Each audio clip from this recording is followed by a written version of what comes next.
filtrada, entre comillas, al Financial Times, porque ya lo dijo el martes que iba a ser 50 puntos básicos y ha vuelto a hacer lo mismo que la Fed. ¿Suficiente? Porque el mercado sí lo está viendo como un movimiento importante al alza. Euro, índices, ¿cómo lo ves? Bueno, yo creo que para el euro es positivo porque teníamos la sensación de un retraso enorme en la inacción del BCE respecto a lo que hacía la Fed o el Banco de Inglaterra, el Banco de Canadá, el Banco de Australia. Por tanto, que de repente se tome un poco la actitud de vamos a empezar a subir, probablemente ya no es una subida de 0,50, sino subidas de 0,50, porque en septiembre es muy probable que veamos movimientos equivalentes. Da la sensación de que, aunque perdamos terreno respecto a lo que está haciendo Estados Unidos, en la cotización del par estaba tan marcada la diferencia de política monetaria que ahora ese gap va a ser menor. Yo creo que le va a dar cierta estabilidad al euro. Va a ser muy difícil verlo romper la cota de 1,03,5, 1,04, pero no me extrañaría que podamos ver ataques a esa zona, ¿no? Por el lado de la herramienta antifragmentación, que era algo que parecía evidente que tenía que venir de la mano de la decisión agresiva de un 0,50, no han dado detalles, dicen que los van a soltar esta tarde, los detalles concretos, y aquí va a ser muy importante porque, por un lado, necesitamos saber, o nos gustaría saber, en primer lugar, cuál es la condicionalidad que genera que actúe este mecanismo. No dicen a partir de qué momento, si es un nivel de prima de riesgo que alcance alguno de los países más vulnerables. No nos dicen tampoco todavía qué tipo de activo van a comprar. Puede ser que solo sea deuda soberana, es decir, deuda emitida por gobiernos, pero también podría ser deuda emitida por empresas privadas, como han sido los programas de APP y PEP. Van a continuar reinvirtiendo como primera línea de fuego los vencimientos del PEP, pero hablan de que hay otra herramienta más amplia, pero no dan detalles de en qué va a consistir. No sabemos si hay condicionalidad, es decir, se va a exigir a los gobiernos que lleven a cabo algún tipo de ajuste fiscal o algún tipo de reestructuración para recibir esas ayudas, como pasaba en 2011. Tampoco sabemos la duración de este plan. Es un plan que no tiene fecha de caducidad. Es una cantidad ilimitada, es decir, básicamente no sabemos nada, ¿no? Pero sí era evidente que si se atrevían a subir 0,50 tenían que decir que ese plan ya estaba diseñado. No quiere decir que no pueda haber otros países como Alemania, que siempre ha puesto muchas pegas desde el punto de vista legal a la aplicación de este tipo de mecanismos, pero de momento no, creo que el comportamiento está siendo bueno en general, ¿no? Estamos viendo pues, unas bolsas pues, sostenidas, incluso recuperando pues, ese primer impacto a la baja. Estamos viendo la deuda, que tampoco está teniendo un movimiento especialmente malo.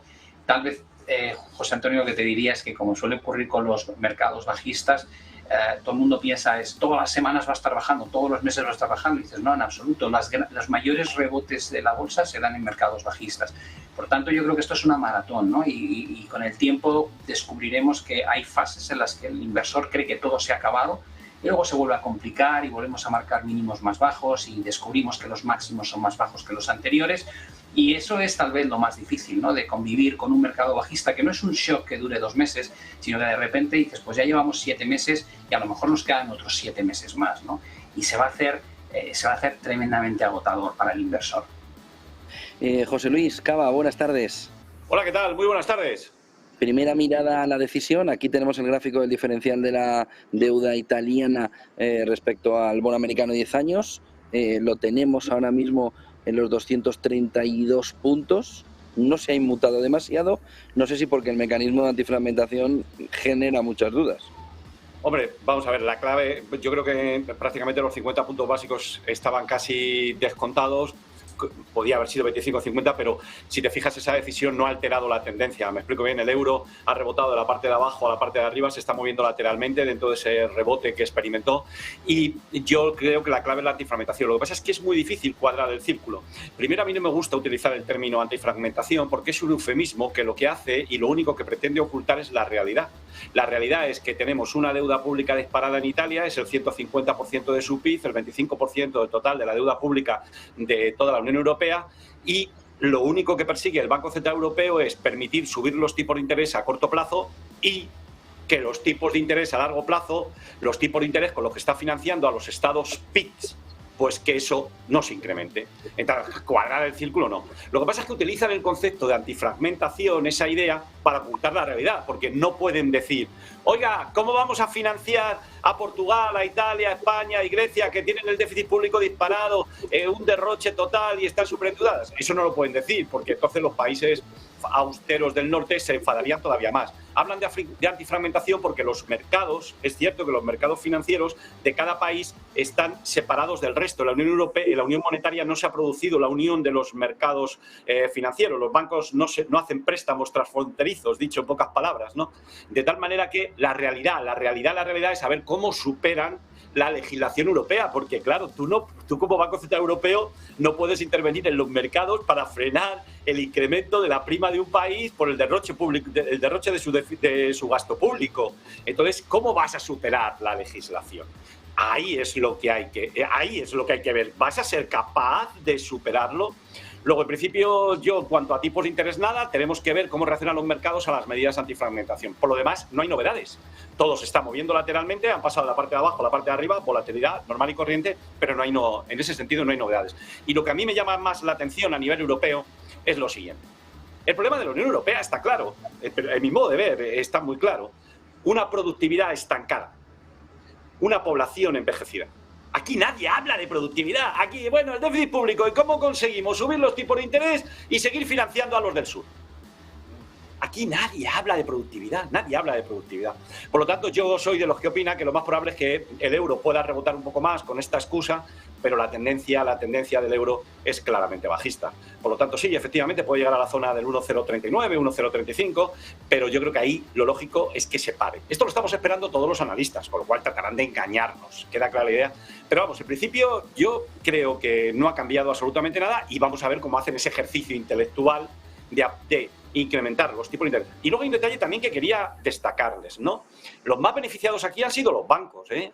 Porque tú fíjate que tienen 4 billones de euros depositados en el Banco Central Europeo y les van a subir la retribución un montón. Les van a hacer un regalo. Ya sabemos que ese regalo, hay distintas estimaciones que varían entre 5.000 y 24.000 millones. Y le van a hacer un regalo a gente que antes, con la facilidad de los telitros, las famosas litronas, les has financiado a tipos negativos. Hombre, esto ya hay que llamarlos inmediatamente al Parlamento a que nos lo explique el gobernador del Banco de España. No se puede hacer un regalo de este tipo así, en un momento en el que estamos hablando de un pacto de rentas. Hay gente que está sufriendo mucho y ahora los bancos de la Unión Europea me les vas a hacer un regalo de 20.000 millones. Esto el Banco Central Europeo, tanto intervenir y tanto manosear, al final provoca desajustes evidentes. José Luis, Pablo, ¿veis la decisión acertada? ¿Tenía mucho más camino o ha hecho lo que ya se esperaba por parte del mercado? Y ahora puede decirnos algo más en la rueda de prensa de ese mecanismo antifragmentación que dé un impulso todavía mayor al mercado. Bueno, yo creo que el retraso es evidente, ¿no? Cuando tú tienes los tipos de interés reales en menos 9% es que no has visto venir el problema, ¿no? Es el Banco Central, si no tienes en cuenta a Japón, que no tienen problemas de inflación importantes, o a China, que tampoco los tienen importantes, o al menos según las estadísticas que ofrecen, la única región del mundo donde la inflación está desatada a los niveles que tenemos nosotros y el banco no se ha movido hasta hoy, es aquí. Por tanto, decir, ¿tenían otra opción? Digo, no, la opción era recuperar lo mismo que ha hecho la Fed, ¿no? Recuperar el tiempo perdido por una inacción que tenía que haber comenzado a ajustarse la política monetaria hace muchos meses y no se ha hecho. Las medidas que hemos tomado, ese 0,50, pues es un inicio bueno, pero yo me supongo que Christine Lagarde lo que debería decir es lo mismo que ha dicho la Fed, ¿no? Que a partir de ahí es el inicio y que seguirán subiendo a un ritmo lo más fuerte que pueda aguantar la economía para recuperar el tiempo perdido, porque además no olvidemos que la Fed está reduciendo su balance de bonos y el BCE no, el BCE lo que va a hacer es mantenerlo. Ya veremos el impacto y cómo esterilizan estas inyecciones que van a tener que llevar a cabo para gestionar la crisis de la deuda periférica, ¿no? que es muy probable que la tengamos porque encima hay un catalizador, ¿no? Que ha sido la dimisión de Mario Draghi, que era el pegamento que de alguna manera mantenía pues, a unos gobiernos o unos partidos en Italia que tenían opiniones políticas radicalmente distintas y que ahora pues los vamos a ver en su salsa otra vez, ¿no? De cara a las elecciones probablemente anticipadas de septiembre. Por tanto, yo creo que la situación en Europa va a ser muy complicada desde el punto de vista político, desde el punto de vista económico, donde se prevé pues, que tengamos un invierno calentito con el tema del gas natural, las posibles medidas que pueda llevar a cabo Rusia. Y hay mucha gente que ya habla más de la potencial recesión económica en Europa que incluso en Estados Unidos. Eso te da una idea de por dónde van los tiros. Yo creo que los problemas los tenemos de raíz, ¿no? Hemos centrado un modelo económico de crecimiento basado en un endeudamiento crónico que se financia con tipos de interés reales ultra negativos, ya no negativos, y hay, pues como decía José Luis, pues el problema de los bancos, que has buscado una forma en la que no te cargues sus cuentas de resultados, pero ahora que empiezas a subir tipos, la pregunta es, como no hagas algo, les estás regalando dinero. Lo mismo ha surgido con el tema marginalista del gas en el sector eléctrico, pero claro, a mí me gustaría ampliarlo un paso más. Digo, nadie está hablando, o poca gente está hablando de por qué no se deflactan los impuestos, porque la realidad es que si duplicas el precio del gas en un año, el IVA que lleva paralelo a ese coste del producto está haciendo que la recaudación del gobierno del Estado sea enorme, y eso se puede aplicar a casi todo lo que ha subido muchísimo durante los últimos meses, pero también a las propias rentas, ¿no? Es decir, tú a lo mejor te están subiendo el salario, pero no al ritmo de la inflación, y sin embargo tú estás saltando un escalón, ¿no? en tu tramo marginal de tributación. Por tanto, no deflactar los impuestos está generando unos ingresos récord en los últimos meses en el Estado, y me hace gracia que el Estado señale al sector bancario, señale al sector eléctrico con tal agresividad, ¿no? De no vamos a permitir que ganen dinero de una situación inflacionista que padecen los ciudadanos. Y dices, bueno, ¿y no sería usted el primero que debería deflactar los impuestos, puesto que está ingresando mucho más, no por hacer las cosas bien, sino por hacerlas mal, por no haber visto venir el problema de la inflación? Lo cual, yo creo que tenemos ahí como muchos frentes abiertos y no creo que se vayan a solucionar fácilmente. José Luis. Bueno, pues yo voy a continuar. Efectivamente, es que aquí hay un problema de raíz claro. Es decir, evidentemente hay que sentarse a la mesa para hacer un pacto de rentas. Entre los más beneficiados, efectivamente, está el sector público. Siéntense a la mesa. Entre los más beneficiados ahora está el sector bancario y está el sector eléctrico. Sentémonos a la mesa a negociar. Ahora bien, lo que no puede hacer es que arbitrariamente determinados colectivos ya obtengan un beneficio y se les saque del pacto de renta. Lo que llama la atención en nuestro Parlamento es que nadie pregunta nada. Nada, no son capaces de sentarse en nada. Pero claro, la situación es terrible. Luego, por lo que tú decías antes de la decisión del Banco Central Europeo, yo voy a ser totalmente honesto. Y les voy a exponer lo que yo pensaría si estuviera allí, que no estaré nunca. Pero la realidad está clara. Mira, la política energética no depende de Europa. Luego, si la inflación tiene su causa tiene una correlación muy alta en Europa con los niveles del precio de la energía, pues estamos en manos de Putin. ¿De acuerdo? Es decir, si Putin suelta el grifo y entra gas, pues habrá una política de tipos de interés que si Putin cierra el grifo y no entra gas. Con lo cual, yo creo que hay las mismas razones para subir 0,5 que para bajarlas. En este sentido, me gustaría que ustedes se fijasen en la reacción de cómo ha reaccionado el mercado del Euribor a las expectativas de subida de tipos de interés en septiembre. Se han desplomado. Es decir, lo suben ahora, pero dicen, bueno, pues si ahora sube el 50, luego en septiembre no vas a poder subir. Siguiente cuestión, inflación. Miren, es cierto, la inflación está muy alta, yo no lo discuto, pero las expectativas inflacionistas a 5 años están en el 2,06. Están en el 2,06. Siguiente cuestión. Todos estarán de acuerdo conmigo la caída que se está experimentando en el precio del petróleo. Todos estarán viendo conmigo la caída experimentada por las materias primas, con el trigo. Esto tarde o temprano se va a reflejar en la inflación.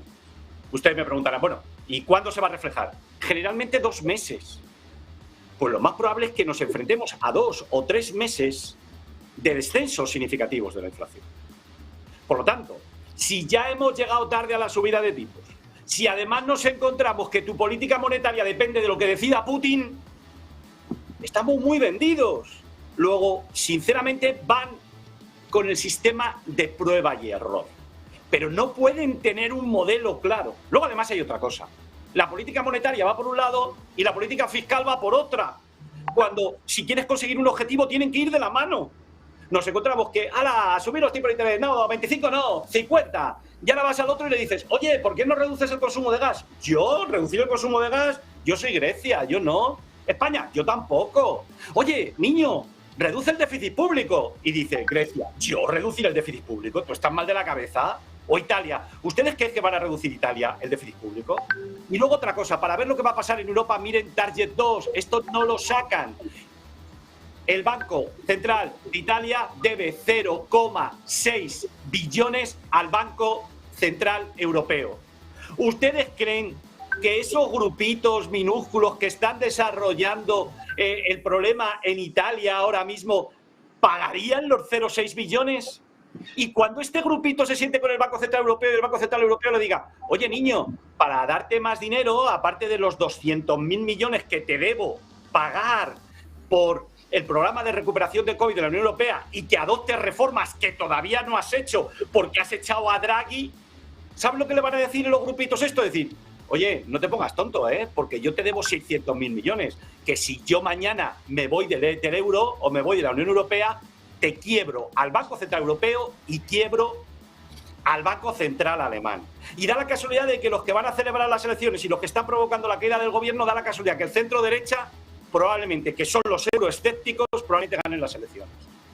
Por lo tanto, nos encontramos que en este entorno subir los tipos de interés, sinceramente, no hay modelo en el mundo que justifique la subida ni que justifique la bajada, porque no estamos preparados para esto.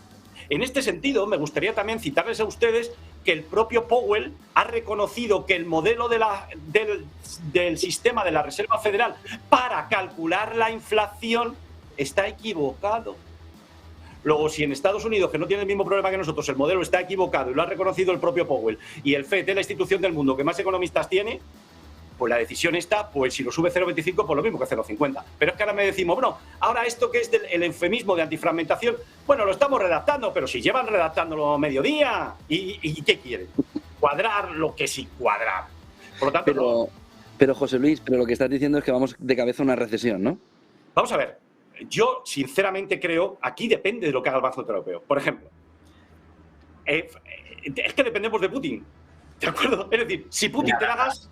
La inflación no empezó con Putin, José Luis. No, yo no he dicho eso, No, claro, pero tú estás la inflación, claro. La inflación empezó antes. Depende de la inflación depende de la energía depende de Putin. Yo te digo, la inflación no empieza con Putin, empieza un año antes, ¿vale? No. Con lo cual, la inflación que las fuerzas inflación nace de un incremento de la masa monetaria descontrolada por parte de todos los bancos centrales del mundo que crean una demanda en un entorno donde la oferta está muy restringida. Y eso es lo que provoca en la curva de oferta y demanda, que todos hemos estudiado en macroeconomía, que se te desplace a la derecha y que el punto de equilibrio de los precios sea mayor. Y eso provocó la primera ola preocupante de subida de precios en bienes, porque los servicios no los podíamos consumir por la sencilla razón de que estábamos confinados. La segunda gran oleada viene por el precio de la energía, evidentemente, porque no está bien ajustada la oferta a la demanda después de salir de la recesión. Y la tercera ha sido la pata que ha generado, evidentemente, la combinación de la guerra en Rusia y la política COVID-0 por parte de China, que ha alargado los cuellos de botella. Pero el problema original no hay que taparlo con el tema del gas y el tema de la guerra de los últimos meses, sino que hay que remontarse a políticas fiscales ultra expansivas junto con políticas monetarias ultra expansivas. Ese es el origen y taparlo es un error. El segundo punto es que si tú crees que da igual subir o bajar los tipos, me iría a la escuela que dice ¿para qué están los bancos centrales? Porque si realmente el Banco Central Europeo durante 15, 20 años no ha sido capaz de colocar la inflación en el 2%, que era su objetivo, y ahora se le dispara por arriba, lo que quiere decir es que no puede controlar el nivel de inflación ni por abajo ni por arriba y que hay que dejar que tienda, porque de forma natural los ciclos económicos harán que revierta a ese nivel estructural.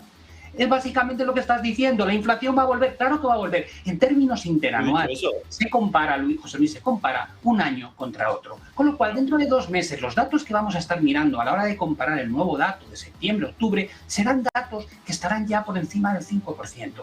Es decir, de forma natural, el dato de IPC que publicamos, que es año contra año, va a tender a rebajarse, lógicamente, pero eso ya lo sabemos todos. Pero si miras indexada la inflación hace 20 años, descubrirás que has perdido un 30 y tantos % de tu capacidad adquisitiva. Eso se cuenta menos.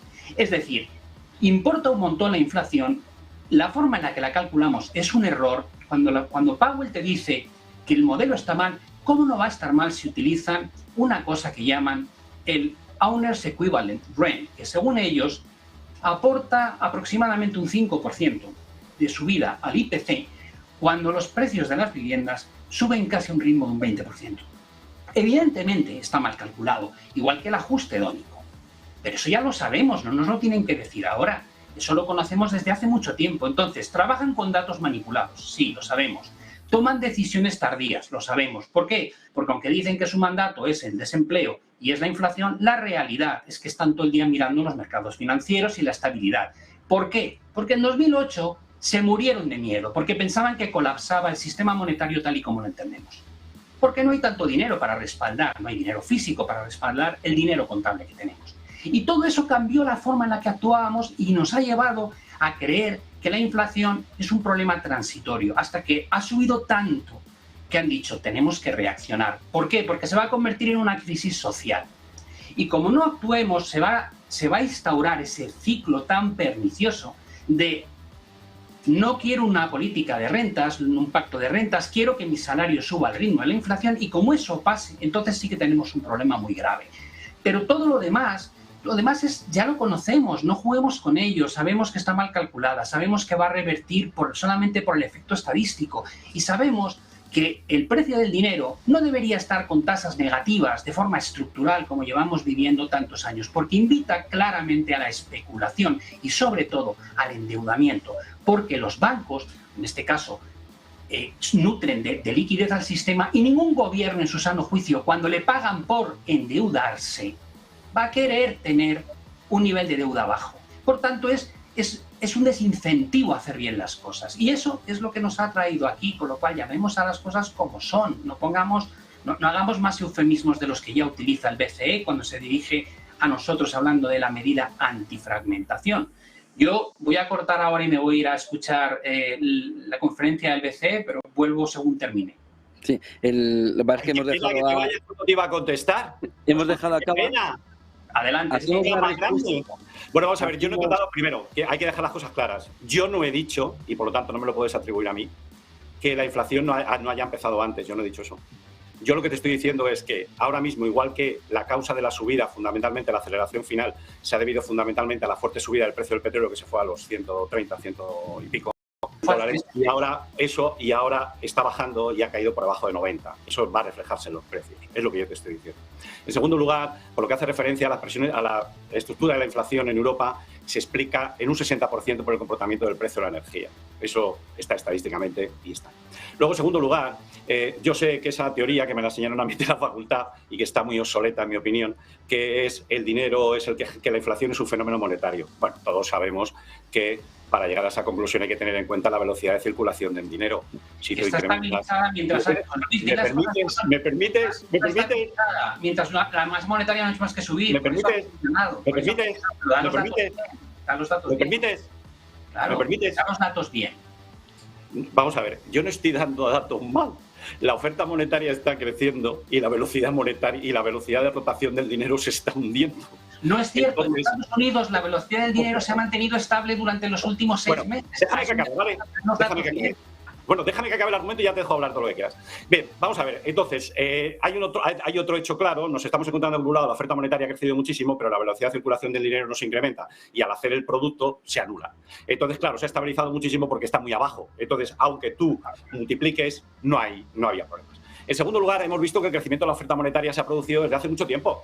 Y, sin embargo, no ha habido inflación de materias primas. La inflación de materias primas se ha producido ahora mismo. ¿De acuerdo?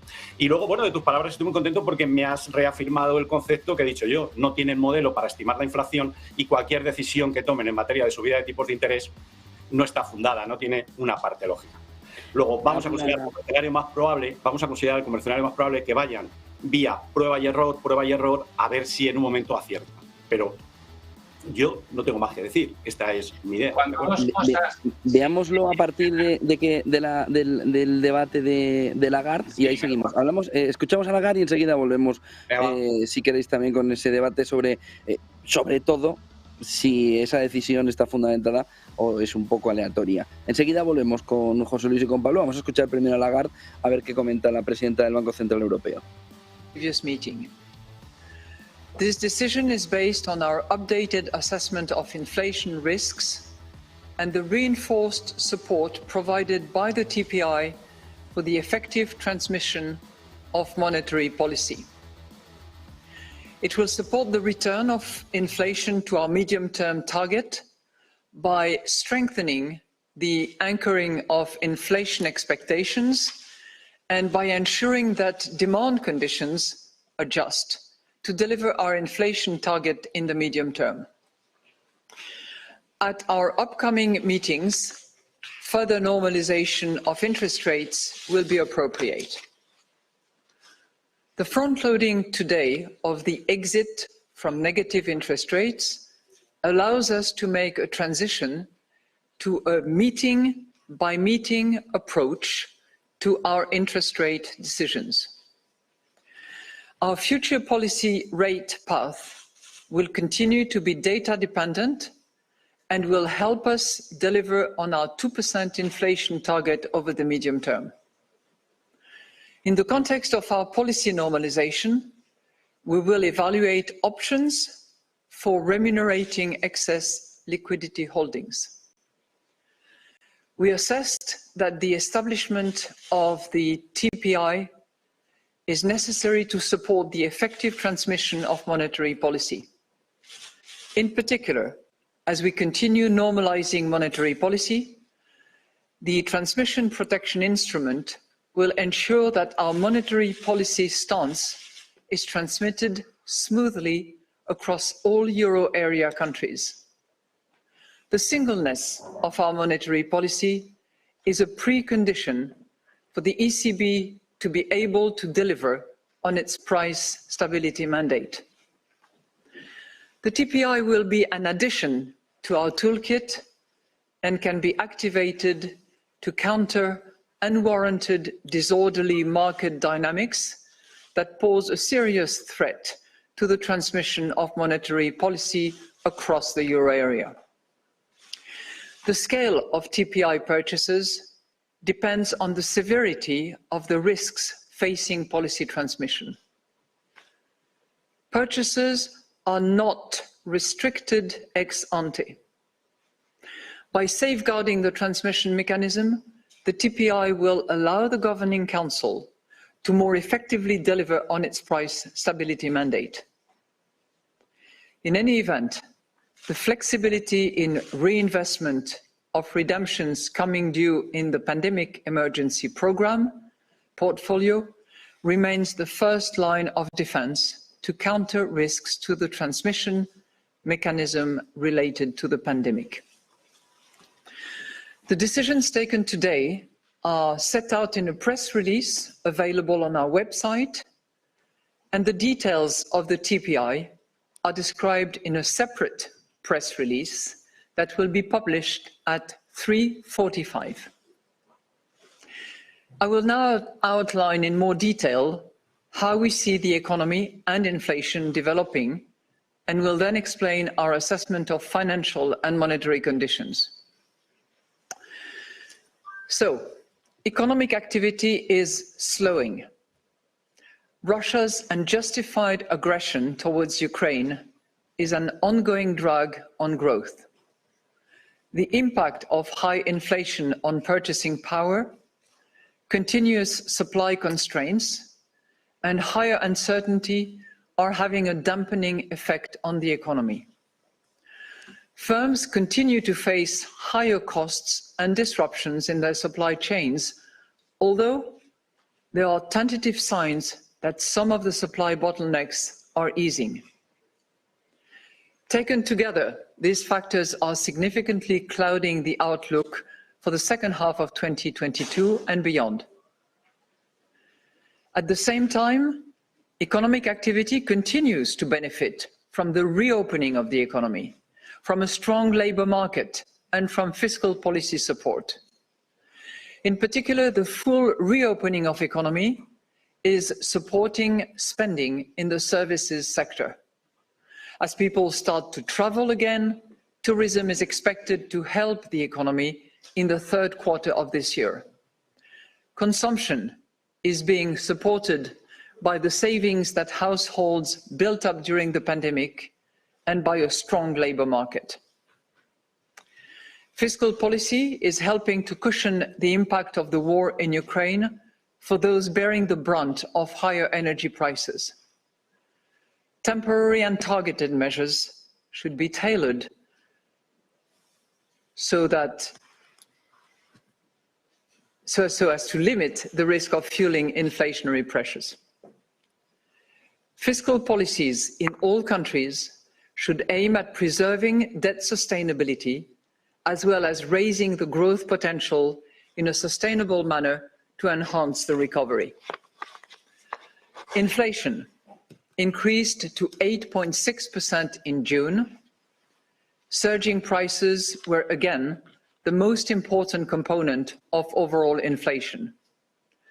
Market-based indicators suggest that global energy prices will stay high in the near term. Food inflation also rose further, standing at 8.9% in June, in part reflecting the importance of Ukraine and Russia as producers of agricultural goods.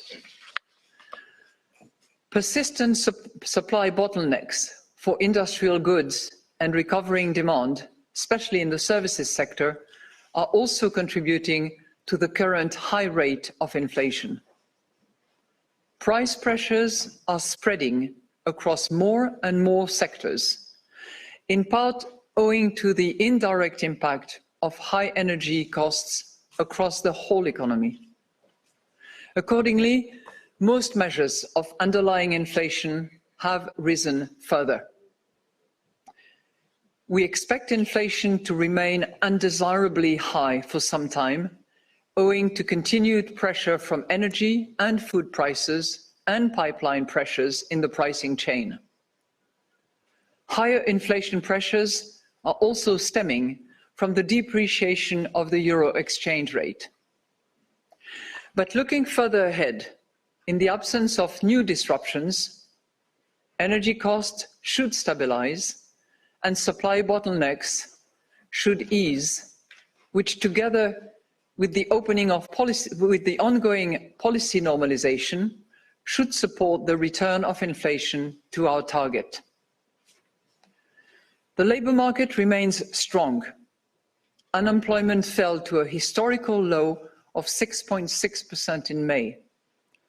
Job vacancies across many sectors show that there is a robust demand for labour. Wage growth, also according to forward-looking indicators, has continued to increase gradually over the last few months, but still remains contained overall. Over time, the strengthening of the economy and some catch-up effects should support faster growth in wages. Most measures of longer-term inflation expectations currently stand at around 2%, although recent above-target revisions to some indicators warrant continued monitoring. Risk assessment. A prolongation of the war in Ukraine remains a source of significant downside risk to growth, especially if energy supplies from Russia were to be disrupted to such an extent that it led to rationing for firms and households. The war may also further dampen confidence and aggravate supply-side constraints, while energy and food costs could remain persistently higher than expected. A faster deceleration in global growth would also pose a risk to the euro area outlook. The risks to the inflation outlook continue to be on the upside and have intensified, particularly in the short term. The risks to the medium-term inflation outlook include a durable worsening of the production capacity of our economy, persistently high energy and food prices, inflation expectations rising above our target, and higher than anticipated wage rises. However, if demand were to weaken over the medium term, it would lower pressures on prices. So turning to financial and monetary conditions now. Market interest rates have been volatile as a result of the pronounced economic and geopolitical uncertainty. Bank funding costs have risen in recent months, which has increasingly fed into higher bank lending rates, in particular for households. While the volume of bank lending to households remains strong, it is expected to decline in view of lower demand. Lending to firms has also been robust as high production costs, inventory building, and lower reliance on market funding have created a continued need for credit from banks. At the same time, demand for loans to finance investment has declined. Money growth has continued to moderate owing to lower liquidity savings and lower Eurosystem asset purchases. Our most recent bank lending survey reports that credit standards tightened for all loan categories in the second quarter of the year, as banks are becoming more concerned about the risks faced by their customers in the current uncertain environment. Banks expect to continue tightening their credit standards in the third quarter. So, summing up, inflation continues to be undesirably high and is expected to remain above our target for some time. The latest data indicates a slowdown in growth, clouding the outlook for the second half of 2022 and beyond. At the same time, this slowdown is being cushioned by a number of supportive factors. The Governing Council has today decided to raise the key ECB interest rates and approved the transmission protection instrument. At our upcoming meetings, further normalization of interest rates will be appropriate. Our future policy rate path will continue to be data dependent and will help us deliver on our 2% inflation target over the medium term. We now stand ready to adjust all of our instruments within our mandate to ensure that inflation stabilizes at our 2% target over the medium term. Our new transmission protection instrument will safeguard the smooth transmission of our monetary policy stance throughout the euro area as we keep adjusting the stance to address high inflation. We're now ready to take your questions. Thank you, President Lagarde. And the first question today goes to Annette Weisbach of CNBC. Thank you very much. Good afternoon, President Lagarde. Good afternoon. My first question is on your forward guidance and what the front loading means for September, because you previously has been guiding us and the market that September will see a 50 basis point hike unless there is clear signs of inflation going down. Second question is on Italy. We are seeing yields rising with the political uncertainty at center stage. What's your message to the market? Is the TPI big enough and bold enough to prevent a potential escalation of the situation? Thank you. Well, thank you very much. And actually, your question helps me give you a bit of an insight of what happened during this really important Governing Council meeting. Governing Council members around the table made two important decisions. The first one had to do with interest rate hikes by 50 basis points, and I will come back to forward guidance in a minute, and also decided to approve at unanimity of the Governing Council, the transmission protection instrument. So let me come back to the interest rate hikes that we decided, and I will come back as a result to your forward guidance question. We debated internally within the Governing Council about the pros and cons of sticking to the signaled 25 basis point of July, which entailed the other forward guidance that we gave in respect of September, and the two of them were clearly a package. And having weighed the pros and cons, we decided on balance that it was appropriate to take a larger step towards exiting from negative interest rates. Okay? And we did that on the basis of several indicators, several elements, which we believe constituted a change relative to our June Amsterdam meeting. And I can come back to those 4 elements because I think they're important. They all relate to, materialization of inflation risks that we had flagged in Amsterdam, but which we have seen materializing in the meantime. And I think the second important component that played a role in our decision was that the situation has changed in relation to transmission. We had not implemented yet the flexible reinvestment under PEP, and certainly we did not have at the time a transmission protection instruments.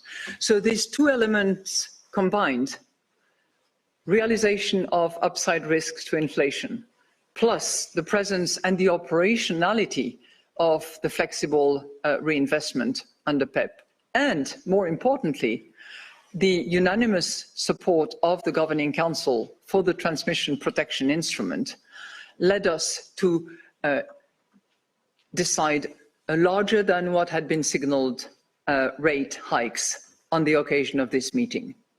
That is really what, if you want to go sort of behind the curtain of the Governing Council debates, this is what took place. I would add that in relation to the rate hikes, we had the debate, weighted the pros and cons, and at the end of the discussion, all members of the Governing Council rallied to the consensus of 50 basis points.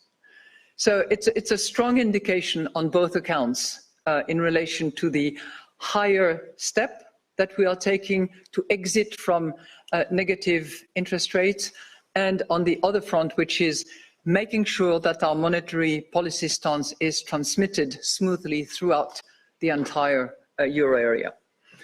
Now, the TPI is obviously an instrument that will help us deliver on our mandate of price stability, bringing inflation in the medium term back to 2%. And under that TPI, all members of the euro area can be eligible, all of them. You will find in the press release later after this press conference the detail of the eligibility conditions. But all members of the euro areas are eligible. The Governing Council, in its discretion, in its assessment, will determine, on the basis of the eligibility criteria, on the basis of the indicators that will signal or not unwarranted, disorderly market dynamics, whether or not a country is eligible and whether it activates the TPI. Voila. Thank you. Thank you, President Lagarde. And the next question goes to Alexander Weber of Bloomberg. Alexander, please. Yeah, thanks. Alexander Weber with Bloomberg. I wanted to follow up. Good afternoon, President Lagarde. I want to follow up on Italy.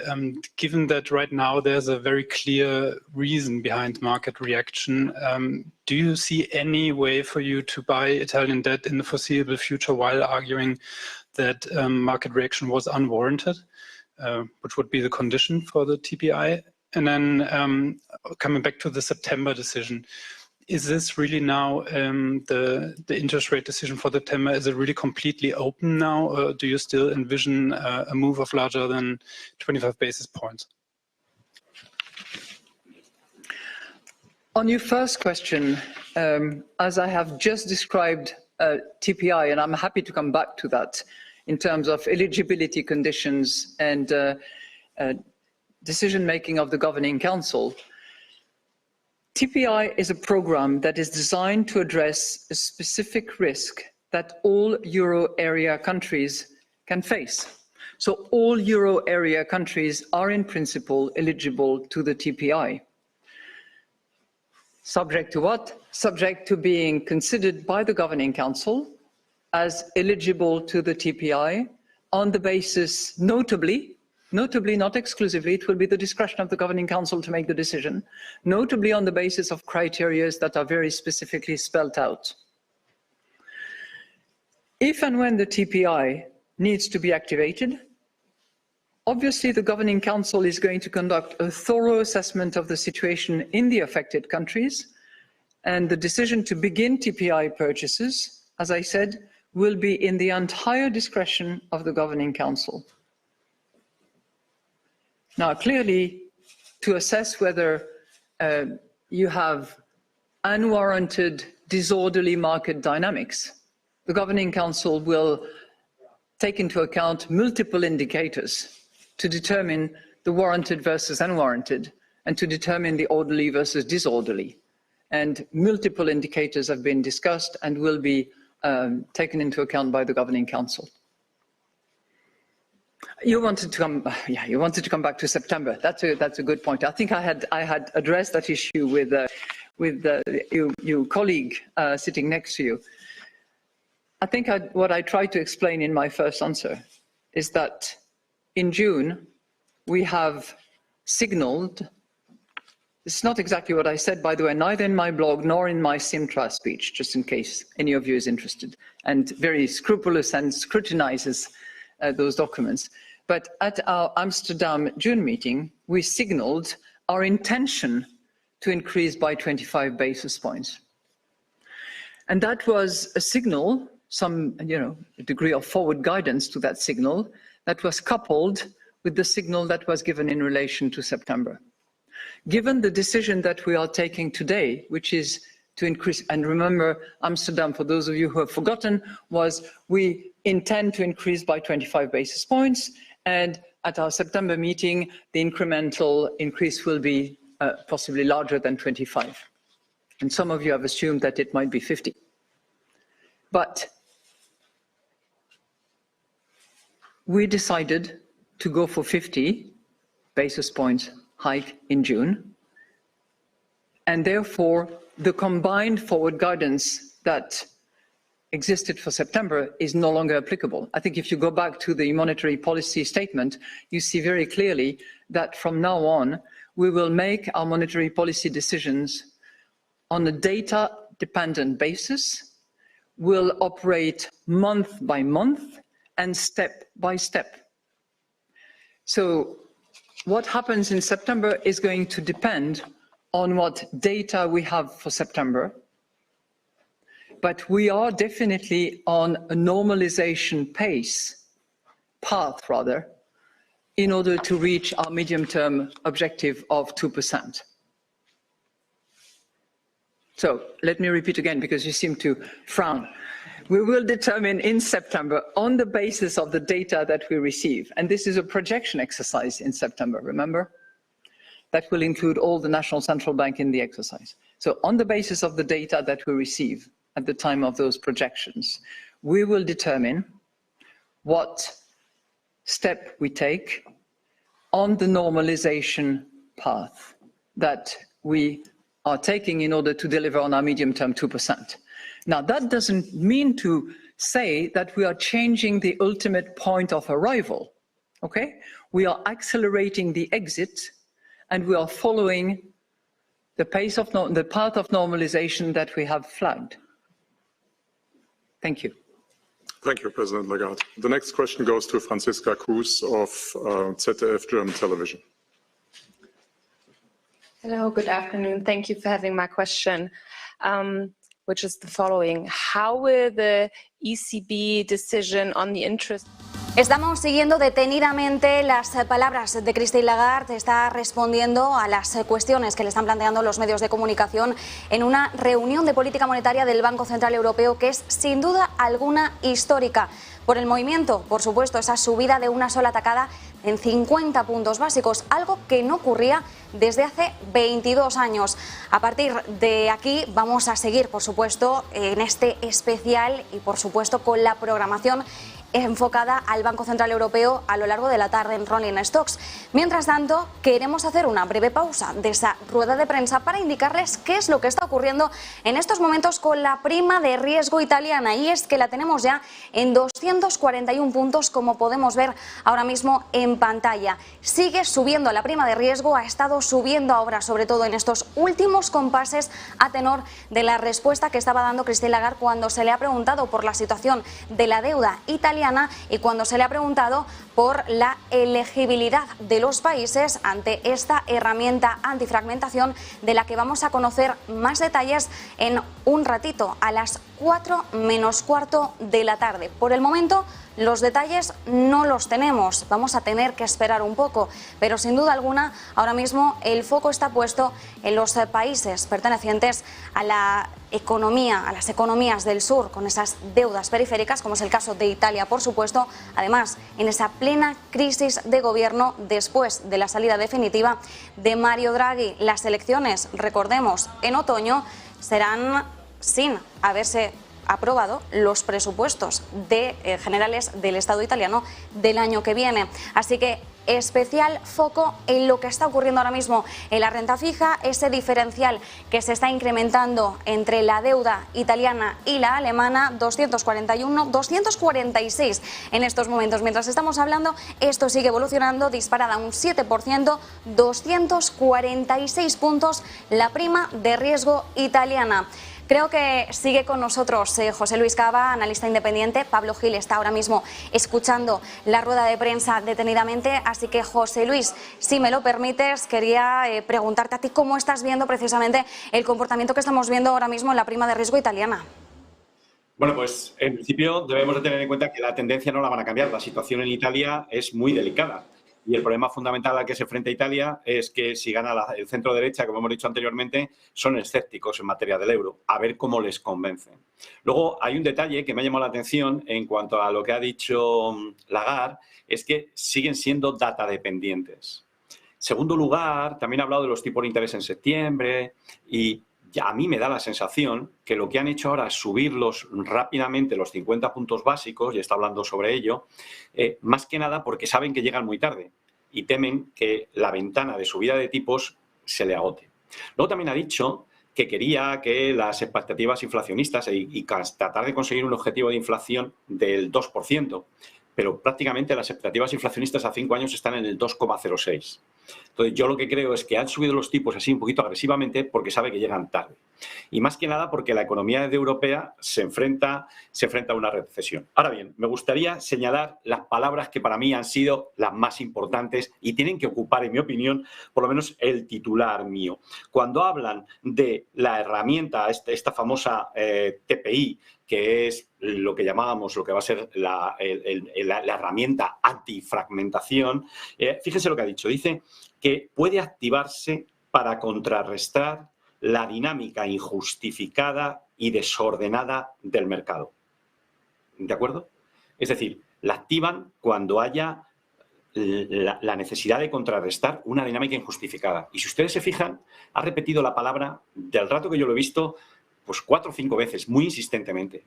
Es decir, se ve que saben perfectamente que a la hora de implementar esta herramienta tienen que tener en cuenta que les denuncien ante el Tribunal Europeo, concretamente al Tribunal Alemán, porque un gobierno, el Banco Central Europeo no puede intervenir. Cuando ha dicho que están abiertos a todos a comprar deuda de todos los países y tal, era de esperar, era lógico, porque no pueden decir que lo van a hacer para Italia y para España o para Grecia o para Portugal. Por lo tanto, lo que hemos recibido hasta ahora es que se han desplomado las expectativas de subidas de tipos en septiembre. Consideramos que lo más probable es que la economía entre en recesión. Yo creo que lo más probable es que Alemania, si el gas ruso fluye, la recesión será más leve. A lo mejor tenemos una contracción del 1% en media para el año que viene. Y por lo que hace referencia a este programa de compras, como usted ha dicho anteriormente, debemos de ver los datos. Pero claro, el problema es que la decisión de cuándo se produce una dinámica injustificada y desordenada en el comportamiento de las primas de riesgo, eso lo va a decidir, si yo no lo he oído mal, el propio Consejo del Banco Central Europeo.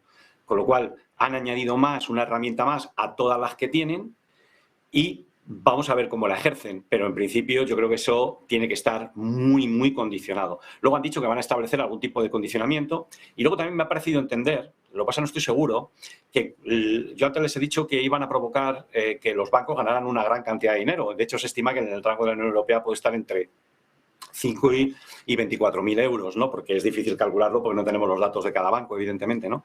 Y ha dicho que van a tener en cuenta ese hecho para ver qué medidas toma el Consejo. ¿De acuerdo? De tal manera que lo tienen sobre la mesa. Y este es el resumen que yo les puedo hacer de lo que ha dicho Lagarde. Y por lo que hace referencia a la prima de riesgo, pues está en tendencia alcista y vamos a ver qué intervención hacen y sobre todo cómo justifican, porque eso habrá que preguntarles. Cuando opten por considerar que hay una dinámica injustificada y desordenada en los mercados financieros, ¿la van a justificar porque es desordenada? ¿O es totalmente arbitrario y secreto y deciden los miembros del Consejo del Banco Central Europeo? De hecho, José Luis, estoy pendiente también del análisis que estás haciendo, pero por supuesto también de las últimas horas que me van llegando respecto a las palabras de Lagarde. Y, entre otras cosas, acaba de decir que el Banco Central Europeo es capaz de apostar a lo grande por esta herramienta antifragmentación, el TPI, del que nos están hablando. Dice que si se activa esta herramienta va a evitar la interferencia con la postura política. También importante lo que nos decía, y además estábamos escuchando justo en la última respuesta en rueda de prensa, como decía, que las orientaciones, los datos anteriores que tenían no se pueden aplicar a la próxima reunión de septiembre, ya lo ha dicho, meeting by meeting, o sea que van a ir ajustando en función de la evolución de los datos. Ha vuelto a repetir además en el día de hoy que se van a mostrar data dependent. Sin embargo, lo que está generando evidentemente más incertidumbre es, como bien decías, esta herramienta que al final pasa a formar parte de todo el arsenal de herramientas con el que ya cuenta el Banco Central Europeo. Ella misma lo decía, esto se añade a nuestro toolkit, ¿no? a esa caja de herramientas de la que disponemos en estos momentos. También es importante el hecho de que Lagarde haya expresado que las compras de este programa antifragmentación quedan a discreción del Consejo de Gobierno, que todos los miembros, que cualquier país puede ser elegible a la hora de entrar a formar parte de este programa, de esta herramienta. Bueno, evidentemente ahora mismo todo lo que podamos hacer son cábalas porque todavía no conocemos los detalles. Esto va a ser en apenas menos de media hora. Realmente vamos a conocer los principales detalles. Sin embargo, José Luis, otras cosas, ¿no?, que nos llaman la atención hoy de la postura de Christine Lagarde, de la forma de expresarse. Evidentemente, bien sabemos que los bancos centrales siempre intentan mantener una tónica lo más neutral y comedida posible para no intentar insuflar ni ánimos ni tampoco un pesimismo exacerbado en los mercados, pero hoy estamos viendo una Christine Lagarde con una pose bastante sombría, bastante seria. Sí que es cierto que incluso veíamos los comentarios de parece que hoy va de luto. Es cierto que hoy estamos viendo quizás una postura del Banco Central Europeo que no difiere mucho. Por ejemplo, estaba yo hoy haciendo memoria del Mario Draghi que veíamos en 2012, un Mario Draghi que intentaba insuflar confianza y además lo hacía con una postura muy solemne, de forma muy tajante, y hoy estamos viendo quizás a un Banco Central Europeo algo más rezagado, algo más cabizbajo. Quizás solo sean contemplaciones mías, José Luis, pero no sé si a ti te está pasando lo mismo. Vamos a ver, es mi opinión, si te parece bien. Me ha encantado cuando has dicho eso, que van a poner toda la fuerza y tal. Lo lógico es que se muestre valiente. Lo lógico es que se muestre flexible. Eso es lógico, lo tiene que hacer. Y además tiene que tratar de mostrarse creíble. Por una razón muy sencilla.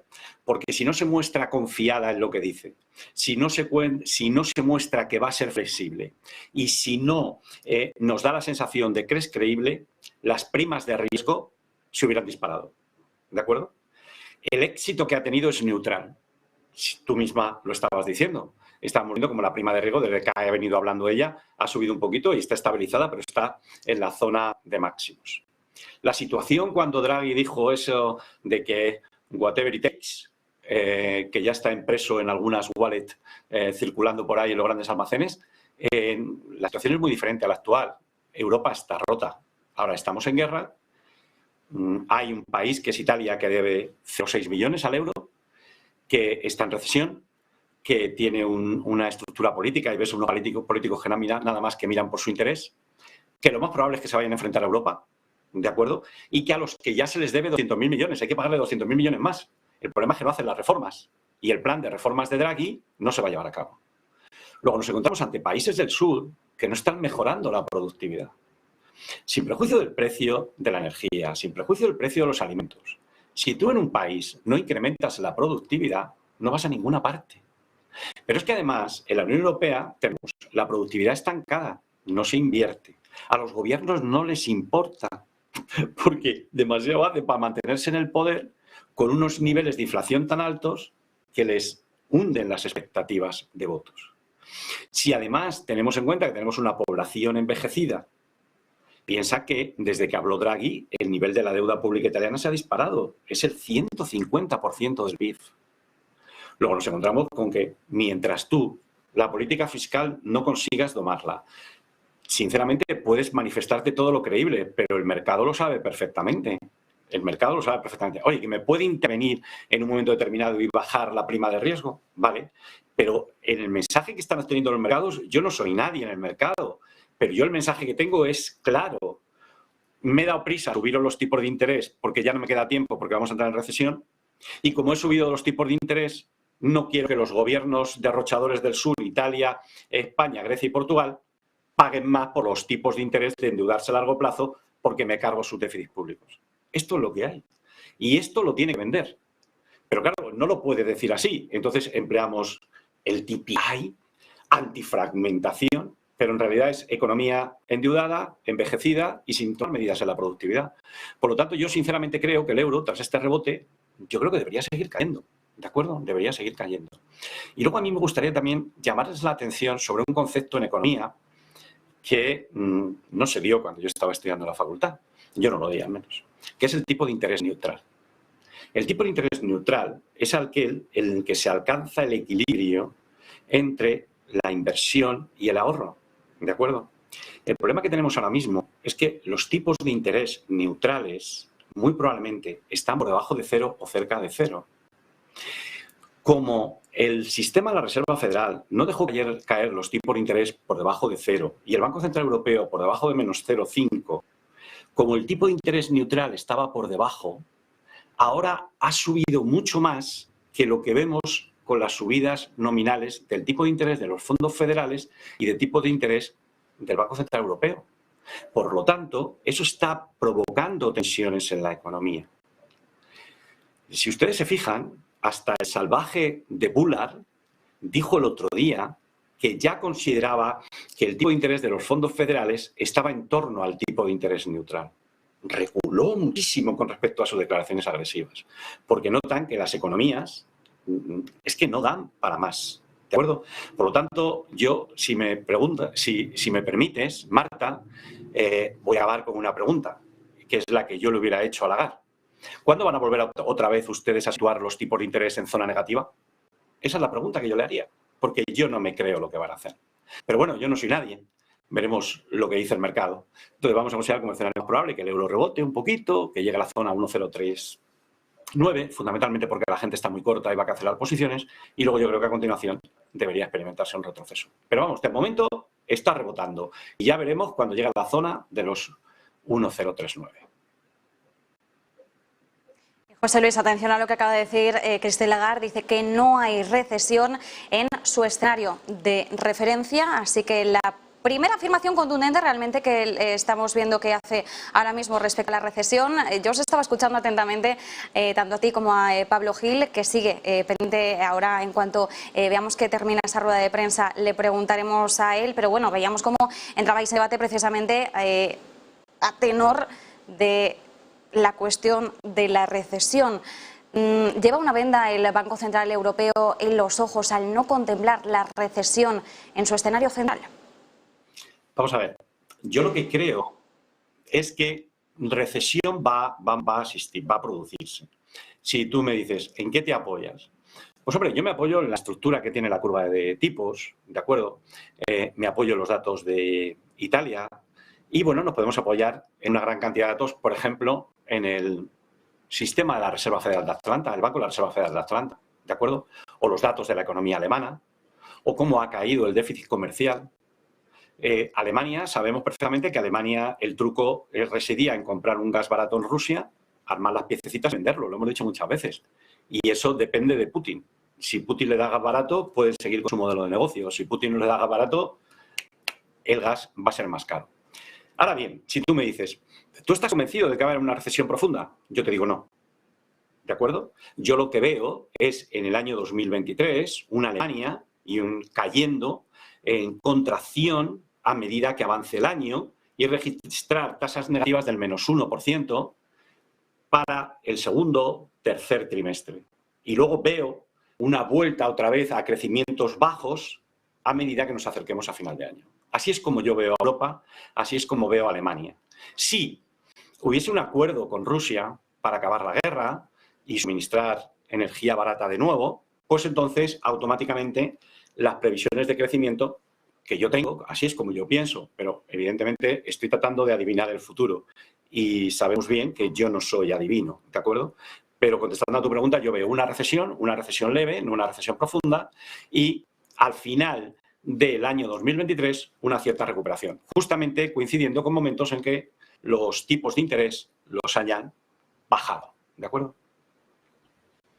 Importante, además, sobre todo teniendo en cuenta las dos velocidades en las que se mueven, por un lado Estados Unidos y por otro Europa, porque al final siempre que hablamos de situación de recesión hablamos de una y otra economía, al igual que cuando hablamos de atajar la inflación hablamos de uno y otro banco central. Recordemos siempre que hay diferencias claras entre uno y otro movimiento.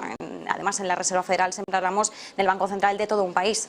Aquí hablamos del Banco Central de todo un continente, cada uno de los países con, con sus circunstancias y además con muchas distintas velocidades dentro de ese cómputo global. Insiste Christine Lagarde en estos momentos que el Banco Central Europeo va a analizar cada uno de los datos de la economía real, el mercado, a la hora de establecer datos de transmisión que puedan resultar de relevancia para la herramienta antifragmentación, que el Consejo de Gobierno va a tomar una decisión sobre si la activación de esta herramienta es o no proporcionada.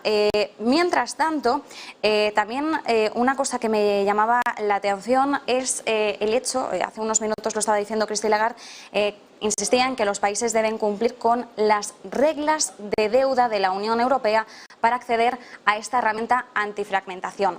Realmente esto no es del todo nuevo, porque es una información que ya conocíamos en días anteriores cuando se estaban haciendo esas cábalas sobre qué pistas podríamos obtener respecto a esta herramienta.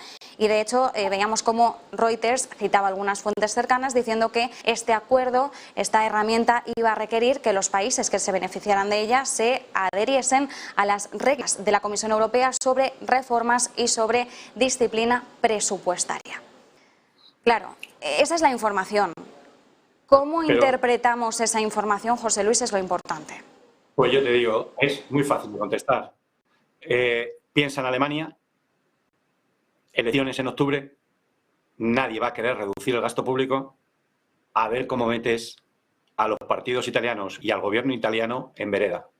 Un gobierno proclive al irse del euro. Es muy fácil, lo tienen muy fácil. Van a ir a la población y le van a decir, Europa, lo que ya han hecho siempre. Lo empezará el populismo y dirán, Europa viene a por nosotros, nos quieren meter, Europa no nos lleva, nos vamos de Europa. Y como saben que tienen la fuerza de que si Italia se va de Europa, Lagarde quebraría, el Banco Central Europeo quebraría, el Banco Alemán quebraría, yo lo que veo es, para que ustedes hagan una idea, lo que yo veo cuando miro a Italia hoy, veo a un euro convertido en una... veo a un Banco Central Europeo convertido en un marco malo, en un banco malo, y a un euro convertido en una lira.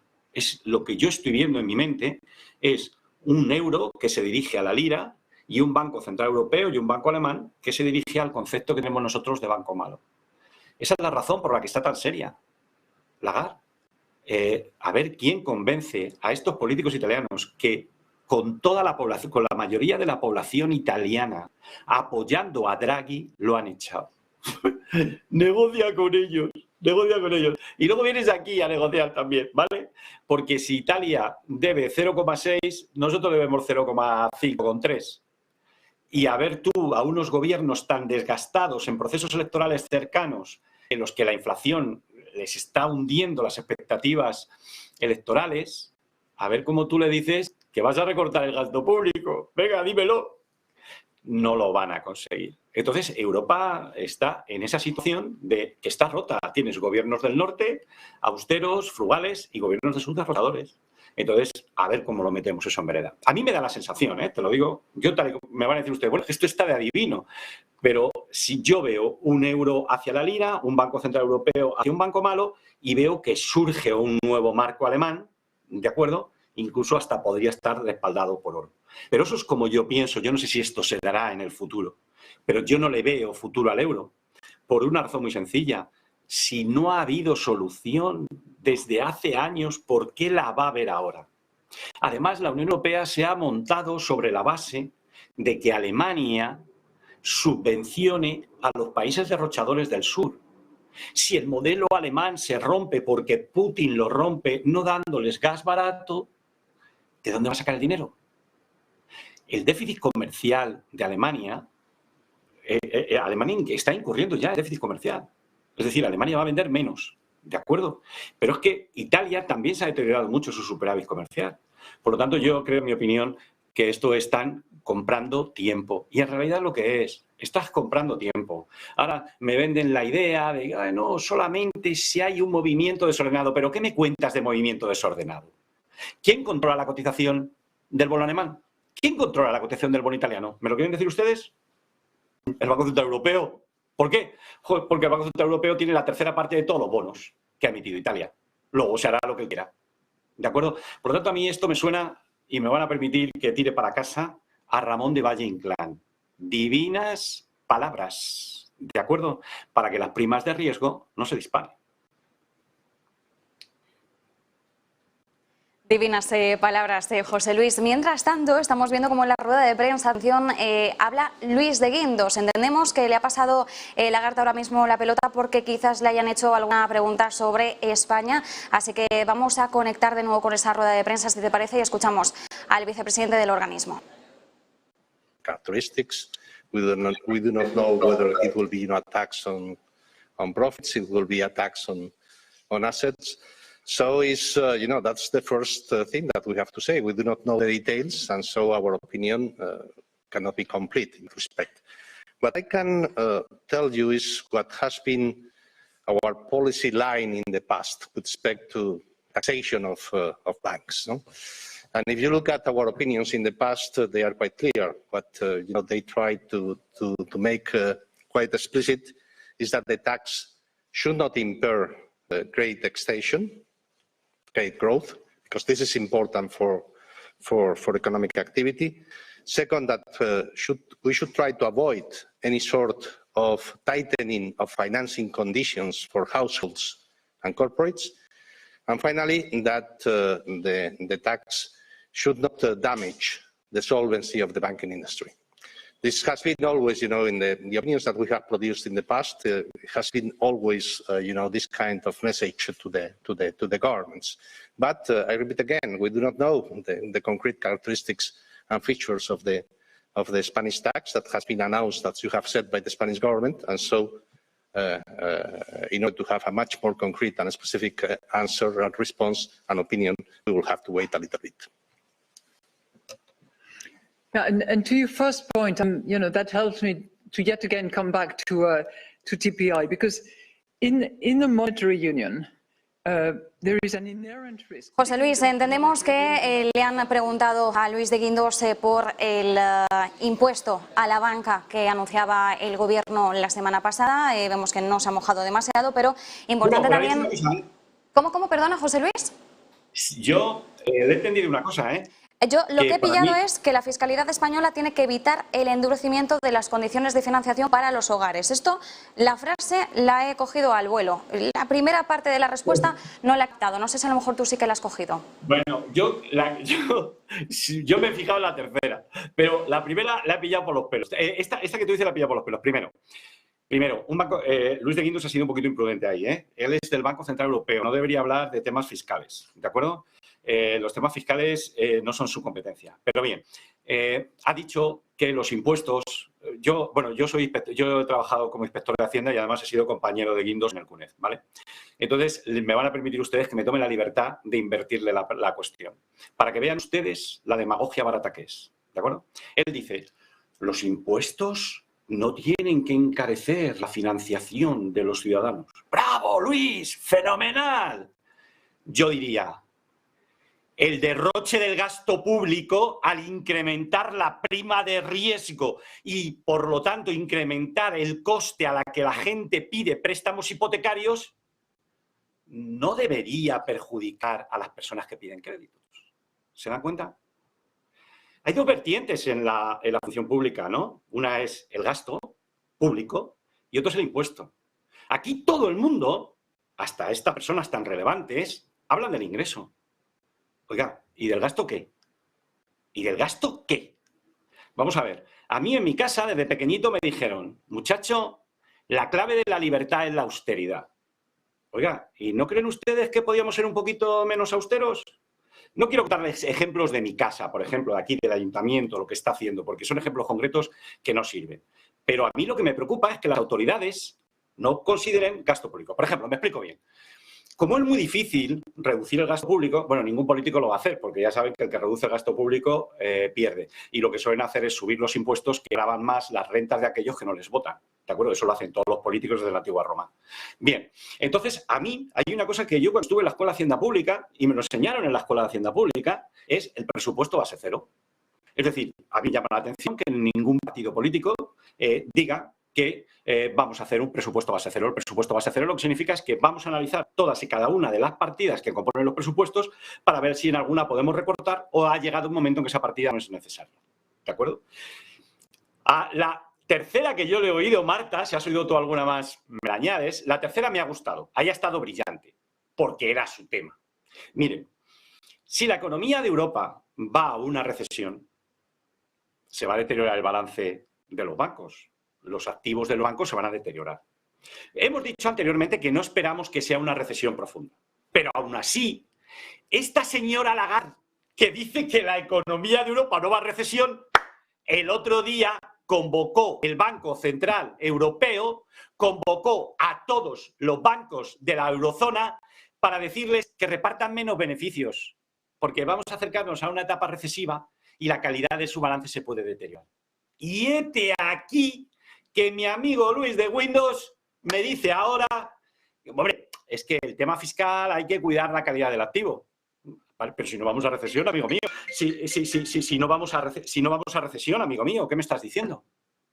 Por lo tanto, yo sinceramente creo que en ese sentido lo que ha dicho de los impuestos nos está indicando claramente el panorama. Creen que va a haber una recesión, ¿de acuerdo? Y creen que a los bancos no hay que gravarles excesivamente sobre los beneficios para que tengan dividendos suficientes para poder la calidad del activo, respetarla y poder mantenerla. Lagarde sigue pronunciándose respecto a la herramienta antifragmentación. Por supuesto, entendemos que los periodistas están que echan humo ahora mismo. Estamos a falta de 4 minutos de conocer ya los detalles, a ver si lo tenemos aquí en prime time para poder debatirlo contigo, pero evidentemente, bueno, Lagarde ha dicho preferiríamos no utilizar esta herramienta. Bueno, yo creo que es algo de cajón, ¿no? No creo que el Banco Central Europeo le apetezca tener que utilizarlo, pero no dudaríamos si fuera necesario. También estamos intentando entender el doble fondo de las palabras de Christine Lagarde, esto de we do not hesitate, ¿no? El no dudaremos, nos puede recordar también en cierta forma al mecanismo de Mario Draghi de lo haremos si es necesario, no vamos a dudar si hay que actuar, pero si le está saliendo el tiro por la culata, hablando mal y pronto, José Luis, no sé si tú lo estás viendo de esta forma. Vamos a ver, Marta. Si algún día nos nombran a ti o a mí gobernador del Banco Central Europeo, tú no vas a tener problemas, pero yo, que soy más pusilánime, voy a tener que interpretar. Tienes que mostrarte valiente, ¿de acuerdo? Whatever it takes. Esto es lo que hay que decir y estar convencido. Luego no tienes ni idea, porque eres una data dependiente, ¿de acuerdo? Pero tú de entrada te muestras valiente. Luego, cuando te pregunta el periodista, tú flexible. Ah, pues sí, nos reunimos, el consejo, tal y cual. Y sobre todo creíble. Y ya está. Eso está en el manual del Banco Central Europeo. Y está en el manual. Mira, en UK hay una escuela de estas de negocios privada en la que se enseña a los banqueros centrales, ¿de acuerdo? Concretamente te contaré como anécdota que mi hijo ha estado a punto de entrar ahí, lo que pasa es que él no quiso. Pero te forman para banquero central y lo primero que te hacen es este manual, hija mía, valiente, flexible y creíble. Y eso lo va a hacer siempre. El problema es que lo tienes muy complicado, porque tenemos a Italia, claro. A mí me dices eso y no veo a Italia, pero claro, es que veo Target 2. Por ejemplo, ¿le ha preguntado a alguien por Target 2? ¿A que no?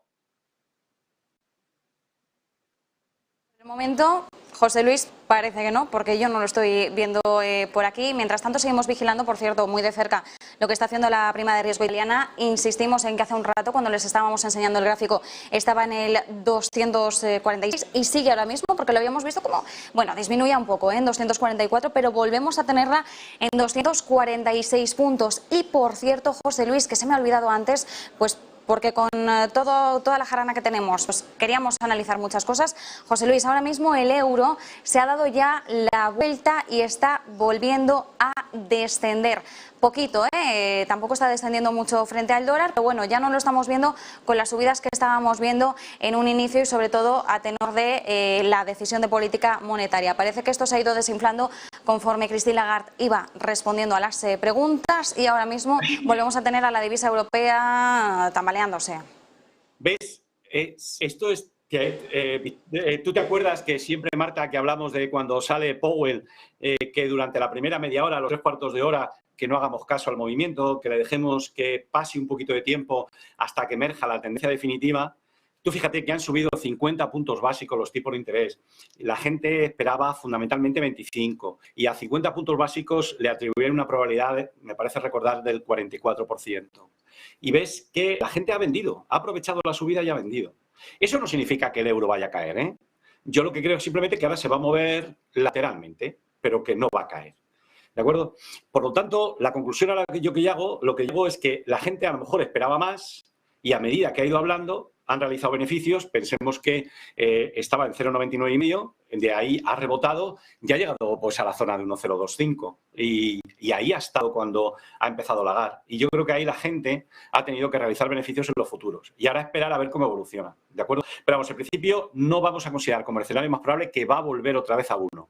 En mi opinión, todavía no tengo pruebas. Yo lo único que estoy viendo ahora mismo en el gráfico es realizar beneficios y esperar movimiento lateral. José Luis, varias cosas. Una, volvemos a tener con nosotros a Pablo Gil, jefe de estrategia de XTB, y atención, porque ya tenemos el documento de la herramienta antifragmentación con los detalles. Lo estamos leyendo ahora mismo. Sí que es cierto que Christine Lagarde en esa rueda de prensa ha dicho que algunos términos de esta herramienta antifragmentación van a permanecer sin publicar, pero estamos intentando al menos dilucidar los primeros párrafos. Bueno, conocemos que se ha aprobado hoy, que el Consejo de Gobierno había valorado que su establecimiento es necesario para apoyar la transmisión efectiva de la política monetaria. Dice que a medida que vaya normalizando la política monetaria, esta herramienta va a garantizar que la orientación de esta política se transmita sin problemas a todos los países de la eurozona. Insiste en que la unión o una política monetaria bajo un mismo paraguas es una condición previa necesaria para que el Banco Central Europeo pueda cumplir con este mandato de estabilidad de precios. Enseguida vamos a ir viendo, porque tenemos aquí ya unos párrafos de parámetros de compra. Dice que las compras de esta herramienta se van a centrar en valores del sector público y tenemos títulos de deuda negociables emitidos por gobiernos centrales y regionales, así como agencias, según la definición del Banco Central Europeo, con un vencimiento residual de entre 1 y 10 años. Podrían considerarse, atención, compras de valores del sector privado si correspondiese. En cuanto a elegibilidad, estamos viendo que va a considerar el Consejo de Gobierno una lista de criterios que son acumulativos para evaluar si las jurisdicciones en las que el eurosistema puede realizar compras bajo esta herramienta aplican políticas macroeconómicas y fiscales sólidas y sostenibles. Seguiremos dilucidando, pero bueno, si te parece, José Luis, vamos a darle de nuevo la bienvenida a Pablo Gil. Pablo, una primera valoración de estos primeros detalles que estamos conociendo de la herramienta antifragmentación, del llamado TPI, y también sensaciones. ¿Cómo te has quedado al poder escuchar a Christine Lagarde compareciendo ante los medios y respondiendo a las dudas de los periodistas? Bueno, yo creo que ha sido muy clara, ¿no? Lo primero que ha dicho es que los riesgos actualmente son a una inflación más alta y a un crecimiento más bajo. Dice que en su modelo base no hablan de recesión, pero que sería ridículo no plantear que el panorama está muy nublado, como dando a entender que, bueno, ese riesgo no lo pueden eliminar, el hecho de que pueda haber una recesión en los próximos trimestres. Lo segundo que ha dicho es que se han atrevido a subir 0,50 un poco alejado de lo que habían ido comentando previamente por dos factores. Uno, que ha habido unanimidad dentro del Consejo a la hora de aprobar el programa TPI, que es esta herramienta antifragmentación que estás mencionando. Y por otro lado, porque las expectativas de inflación se habían visto pues claramente desbordadas al alza respecto a la última reunión que habían comentado, ese 0,25 potencial. Cuando le han preguntado si eso significaba que en sucesivas reuniones, ha dicho que va a ir dato a dato, pero que lo que está claro que tiene que entender la gente es que estamos en un proceso de normalización monetaria, lo cual quiere decir que va a haber más subidas de tipos y que la velocidad de esas subidas va a depender de cómo evolucionen los distintos factores que nos importan en la economía. Cuando le han preguntado qué factor importa más, ha dicho mucho más, o prácticamente solo importa en este momento en el corto plazo la inflación y no el crecimiento económico. Además, tenemos una tasa de desempleo históricamente baja y respecto a la aplicación del programa, la elegibilidad que van a utilizar como criterio para afectar a un país o a otro va a depender del llaman ellos el Government Council, lo van a decidir ellos mismos, van a tener en cuenta muchas variables macro, también van a tener en cuenta la opinión de otras instituciones como pueden ser, por ejemplo, el Fondo Monetario Internacional y sobre el papel ha dicho que no hay un límite a esa herramienta. Además ha recordado que hay más de una herramienta, que el TPI es la nueva, pero que todavía cuentan con la posibilidad de reinvertir los vencimientos de la deuda del programa PEP y que está también ahí el programa UMT, que en su momento fue lo que utilizó Mario Draghi para luchar contra la gran crisis periférica en 2011 y 2012. Por tanto, bueno, yo creo que da una señal de esto es un inicio de un proceso que vamos a tener que ir pues tomándole el pulso mes a mes en función de lo que vayamos viendo. La preocupación principal en este momento, o prácticamente la única preocupación a la que se enfrentan es la inflación. Han dicho que esperan que se deteriore aún más en los próximos meses porque a corto plazo ven un riesgo de fallo. Y por otro lado dicen que evidentemente el problema no está solamente en el precio de la energía, que están subiendo mucho los precios de los alimentos porque también Rusia y Ucrania juegan un papel importante como exportadores de grano y que lo que quieren evitar a toda costa es que se convierta esto en un anclaje de expectativas a través de subidas salariales que de alguna manera empiezan a fijarse en función de los niveles de inflación que estamos viendo últimamente, ¿no? Con lo cual yo creo que es un mensaje más hawkish de lo que es habitual por parte del Banco Central Europeo, que te deja claro que durante este año en cada reunión vas a ver subidas de tipos, no sabemos de qué tamaño, y que, bueno, pues si tienen que compensar más adelante por unas previsiones económicas mucho peores, yo creo que va a depender realmente de cuál sea el nivel de inflación, cuánto haya remitido, ¿no? Y lo mismo le pasa a la Reserva Federal. El equilibrio entre cuándo prestas atención al crecimiento con inflaciones tan altas, yo creo que el crecimiento ya están asumiendo que hay que meterse en recesión, se van a meter en recesión. Otra cosa es que la inflación hubiese remitido ya mucho y entonces quieran cambiar su forma de enfocar la política monetaria. Y en ese sentido, no sé si se puede compartir un gráfico muy rápido, porque creo que sea aclaratorio al máximo. Vosotros me decís si es posible, yo os lo paso. Sí, Pablo, sin problema. Me dicen que sí, desde control técnico. Perfecto, muchas gracias. Esto es en respuesta a José Luis de antes, que te he dicho, a dar los datos correctos, porque cuando te has dicho que pensar que la ampliación de la masa monetaria no conduce a inflación, porque la velocidad del dinero no hace más que colapsarse, yo te he contestado, no es cierto. La velocidad del dinero, este es el ejemplo de la Reserva Federal de Luis, no ha vuelto a caer desde el año 2020. Con lo cual lo que tienes es una velocidad del dinero estable y un crecimiento de la masa monetaria sin precedentes. Y eso es lo que ha provocado la inflación principalmente durante los últimos 2 años. Antes tú dices, la mejor demostración de que la masa monetaria no afecta a las presiones inflacionistas es que antes no ocurría. Claro, es que antes la velocidad del dinero sí que bajaba. Es decir, el efecto neto es cuando la velocidad del dinero baja y la masa monetaria sube.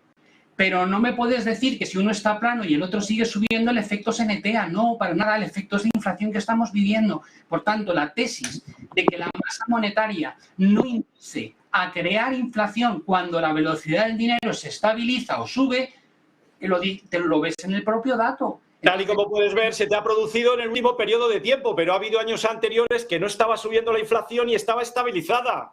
José Luis, pero si lo estás viendo en el gráfico, ¿qué estás diciendo? Pero si te lo estoy diciendo en el gráfico, tú has visto que la parte final está estabilizada y ha subido la inflación. Pero mira cómo está estabilizada y no hubo inflación. Ese es un concepto antiguo. La inflación sube. Mira Japón, mira Japón, mira Japón. No es un concepto antiguo. Lo que pasa es que cuando hablamos, como cuando tú y yo y otras personas hablamos ante la gente, yo creo que tenemos la obligación de contar las cosas con datos. O sea, yo puedo opinar sobre el mercado, porque el mercado al fin y al cabo puede hacer lo que quiera y es una opinión subjetiva. Pero cuando no hablamos de temas subjetivos, sino que hablamos, yo qué sé, imagínate que yo digo, la media de las correcciones del último siglo en el Dow Jones han sido un 42% y se han producido 11 en el último siglo.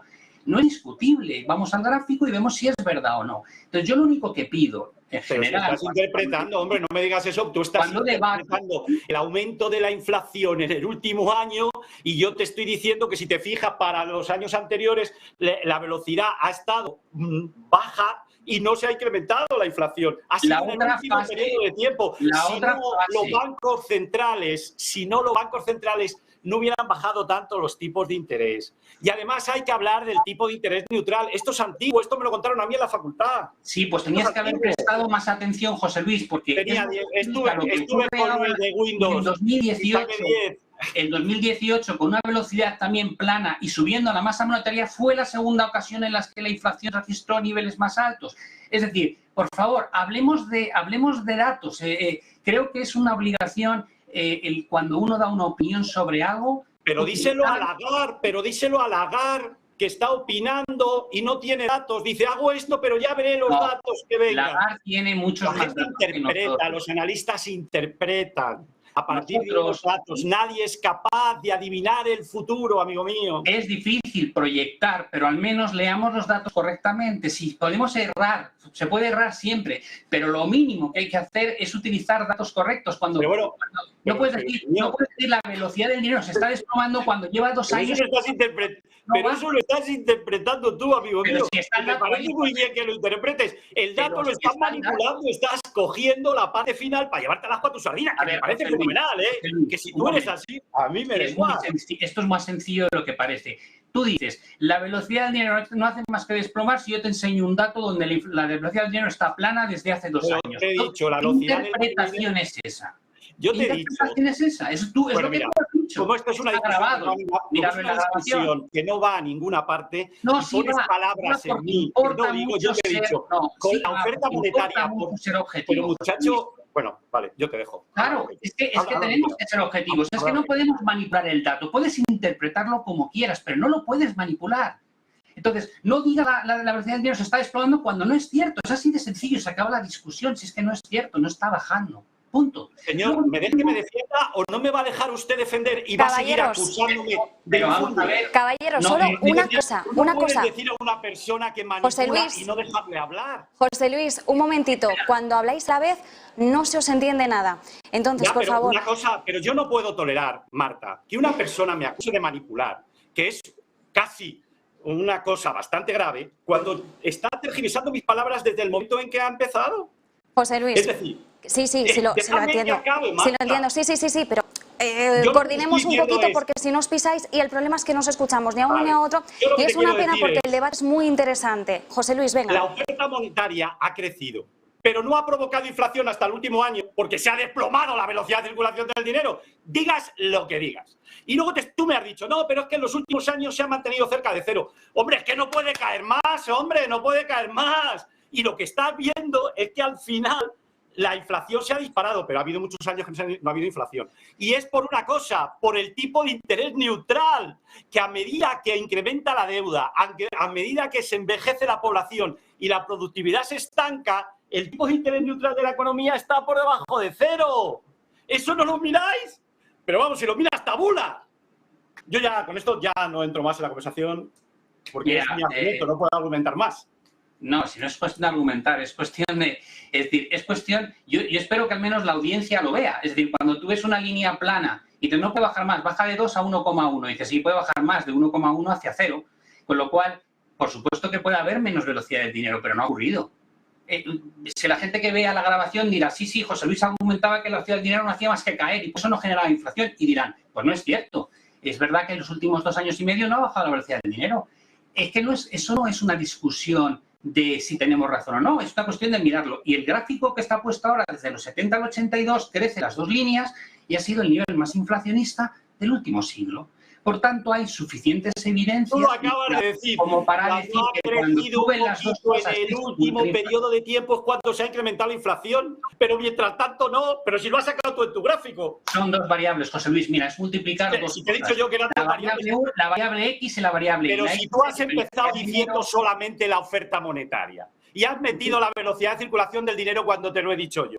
Y estás manteniendo y agarrándote a la velocidad de circulación del dinero, si yo lo entiendo. Pero si se ve claramente, se ha desplomado, movimiento lateral, y la última parte ha subido un poquito. Mi consuelo es que la gente... Pero que no es un suelo, que no puede caer más. Si es que no puede caer más. No puede caer de 1,1. No puede caer más. Entiéndeme, las cifras no van a caer más. Y prueba de ello es que tú has empezado diciendo la oferta monetaria, y ahora te coges a la velocidad de circulación del dinero porque era un error hablar de la oferta monetaria sin velocidad de circulación del dinero. Voy a hacer caso a Marta y espero a que hables. Espero a que acabes. No, habla tú.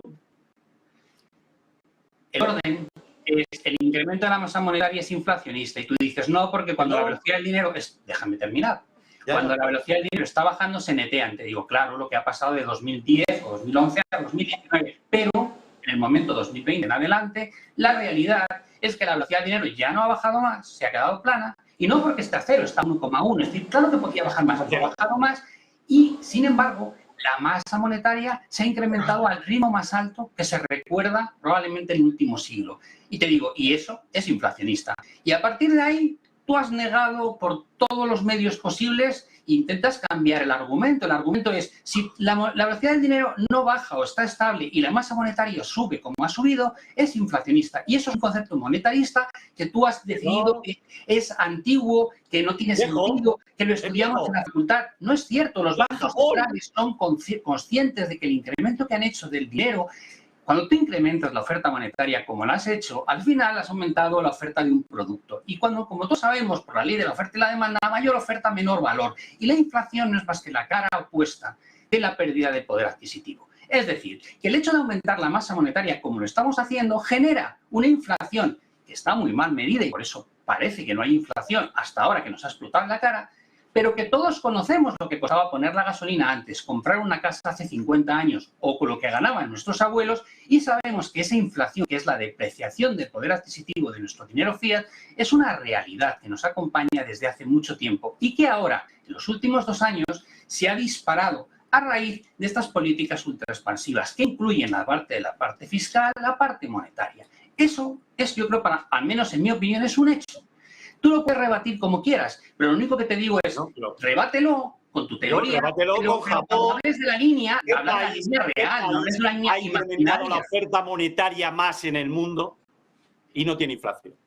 Si fuera lo que tú dices cierto, en Japón la inflación estaría en el 200%. Porque probablemente... AVE, cuando lanzó las 5 flechas e inyectó dinero en el sistema, la inflación en Japón no sube. La inflación en Japón no sube. Vale. No sube. Vale. Porque tienen la pirámide de población más invertida del mundo. Ahora ya no. No, claro, es que hay más factores. Caballeros, un momentito. La economía no se restringe a 2 variables. No simplifiques las cosas de esta forma. Pablo, José Luis. Un momentito. Ay, bien, qué maravilla. Oye, me habéis hecho caso los dos a la vez. Solo varias cosas, varios apuntes, que tampoco quiero que nos quedemos encallados en la misma cuestión, porque al final cada uno tiene su postura y está muy bien generar debate. Y yo os quiero agradecer de antemano que estéis haciendo de un debate económico todo un show, ¿no? Pero sobre todo algo entretenido de ver y de apreciar, que eso es muy agradecer, porque pocas veces se ven esto en antena y de forma también que la gente se enganche, que quiera aprender más y que quiera saber bien de economía. Así que también esto es algo muy importante lo que se está haciendo aquí y de la mano de más de dos expertos como sois vosotros. Y yo quiero aclarar que mucha gente se asusta al ver que entráis y os entráis en discusión. José Luis Cava y Pablo Gil tienen una relación profesional y personal magnífica. Quiero decir que aquí, evidentemente, hay momentos en los que, bueno, pues se chocan opiniones, es normal. No quería, de todas formas, quedarme muy encallada, porque sí que hay una cuestión que me ha llamado mucho la atención de esta herramienta antifragmentación y me gustaría que pudiéramos comentar, y es el hecho de que pueda contemplar, porque además estoy viendo como cada vez más le está dando la vuelta a esto, contemplar compras de valores del sector privado si el Banco Central Europeo lo cree conveniente. ¿Cuál podría ser la implicación? No sé cuál de los dos quiere empezar con este tema. Dale, José Luis. No. A mí particularmente el problema que tiene siempre que un Banco Central Europeo se pone a comprar acciones de empresas privadas, el problema que tiene es que vas a beneficiar a unas en contra de otras. Los criterios que vas a tomar van a favorecer siempre a los grandes.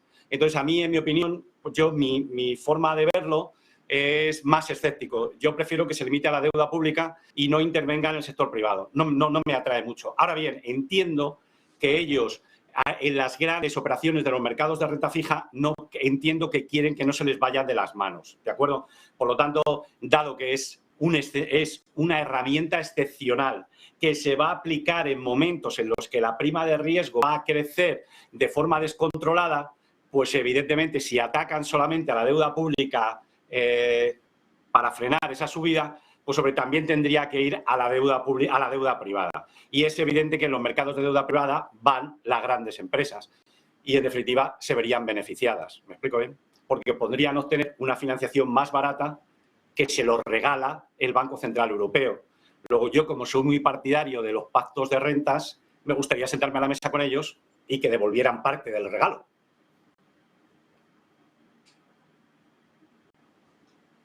Pablo, ¿algo que añadir? Sí, bueno, yo huyo del intervencionismo, ¿no? Yo creo que parte del problema en el que llevamos sumidos por las últimas décadas es que los bancos centrales son como el Señor de los Anillos, ¿no? Quieren controlarlo todo. El Banco de Japón, evidentemente, es el exponente más intervencionista que existe, ¿no? Tiene controlada la curva de tipos, interviene directamente la divisa, que ya ha intervenido directamente la divisa durante las últimas décadas en más de una ocasión. Interviene la bolsa comprando ETF sobre el Topix y el Nikkei. Evidentemente, hemos entrado, los bancos centrales te dicen, no, mi mandato es la inflación, como pasa con el BCE, o la inflación y el desempleo, como dicen en Estados Unidos. Digo, no es verdad, tú estás controlando el sistema financiero, estás interviniendo en el mercado monetario, es decir, quieres controlar muchas cosas. Es curioso, ¿no?, que estemos ante la primera subida de tipos de la última década y ya estemos teniendo que traer las vendas, las tiritas, todo el botiquín, ¿no? Hablando de un programa del OMT entonces, y estamos ahora hablando de que si hace falta compraremos deuda privada, deuda de empresas, ¿no? Y dices, bueno, pues esto simplemente es una patada a seguir del programa PEP y el programa PP anterior, ¿no? Al final, ¿qué porcentaje tiene el Banco Central Europeo de la deuda que se emite en los gobiernos y las empresas? Y yo no sé, creo que el balance anda ya, no me quiero equivocar con el dato, pero creo que está en el 70 y tantos % del PIB de Europa, que es una pasada, porque Estados Unidos está al 37% y solamente tenemos casos más extremos en, por ejemplo, bancos como Japón. Por tanto, la sensación que yo tengo es, vas a normalizar la política monetaria, pero a la vez estás ya advirtiendo que te vas a remangar por si acaso te tienes que meter en el charco a comprar otra vez deuda. Me da la sensación de que somos ultradependientes del apoyo de los bancos centrales todavía, ¿no? Y el hecho de que antes de que surja casi el problema ya estemos hablando de la solución, pues da una idea de hasta qué punto están preocupados por no vivir una situación similar a la del 2011 y 2012 y en la pandemia vimos cómo se hacía un bailout brutal a muchos sectores y a muchas empresas, ¿no? Empresas que habían estado comprando sus propias acciones un mes antes. Con lo cual, para mí es más de lo mismo. Claro, la cuestión, Pablo, decías, ¿no? Somos demasiado dependientes de los bancos centrales en general. Ahora mismo estamos hablando del Banco Central Europeo porque es el protagonista hoy, pero claro, aquí la cuestión es en qué momento realmente podemos empezar a dejar de ser dependientes, cuando está claro que, por un lado, no somos capaces y, por otro lado, tampoco el Banco Central Europeo puede permitirse ahora mismo soltar la mano, ¿no? Entramos también en una especie de círculo vicioso. Bueno, ya nos metimos, no es que estemos metidos ahora de nuevas, ya nos metimos en su día en este círculo vicioso, pero es que cada vez se va enraizando más, que es también la preocupación o la sensación que tenemos desde casa. Ya no me quiero imaginar, por ejemplo, alguien que no suela sumergirse de lleno en el día a día en lo que son los datos económicos. Mucha gente dice, ¿cómo no van a ayudar en la pandemia? ¿Cómo no van a ayudar durante la guerra? Si el problema no está ahí, el problema está en 2018 y en 2017 y en 2019, cuando Europa crecía en 2018 al 3 y pico % y seguíamos con los tipos de interés en tasas históricamente bajas, con programas activos de compra de QE. Es decir, las medidas extraordinarias, su propio nombre lo indica, extraordinarias porque no están aquí para quedarse y nosotros hacemos que se queden. Es decir, la política monetaria no convencional nace con ese nombre no convencional porque no se va a convertir en algo regular en nuestro día a día. Y hemos convertido los programas de compras de deuda de los bancos centrales en algo que nos acompaña día a día. Y cada vez que intentan retirarse, como le pasó a la Fed en 2018 y probablemente le va a pasar ahora, generan una crisis. Con lo cual, nuestro gran problema es que estamos compitiendo en un mercado donde vamos dopados y en cuanto nos quitan el dopaje nos da la pájara. Yo creo que esa es tal vez la mejor metáfora para que la gente lo entienda. Y dices, bueno, ¿algún día vamos a dejar de ir dopados? Personalmente creo que no, que en cuanto empecemos a quitar estímulo, en cuanto subamos los tipos un poco más y quitemos estímulo, creo que va a haber otra crisis. Y a partir de ahí los bancos volverán otra vez a buscar incentivar la economía.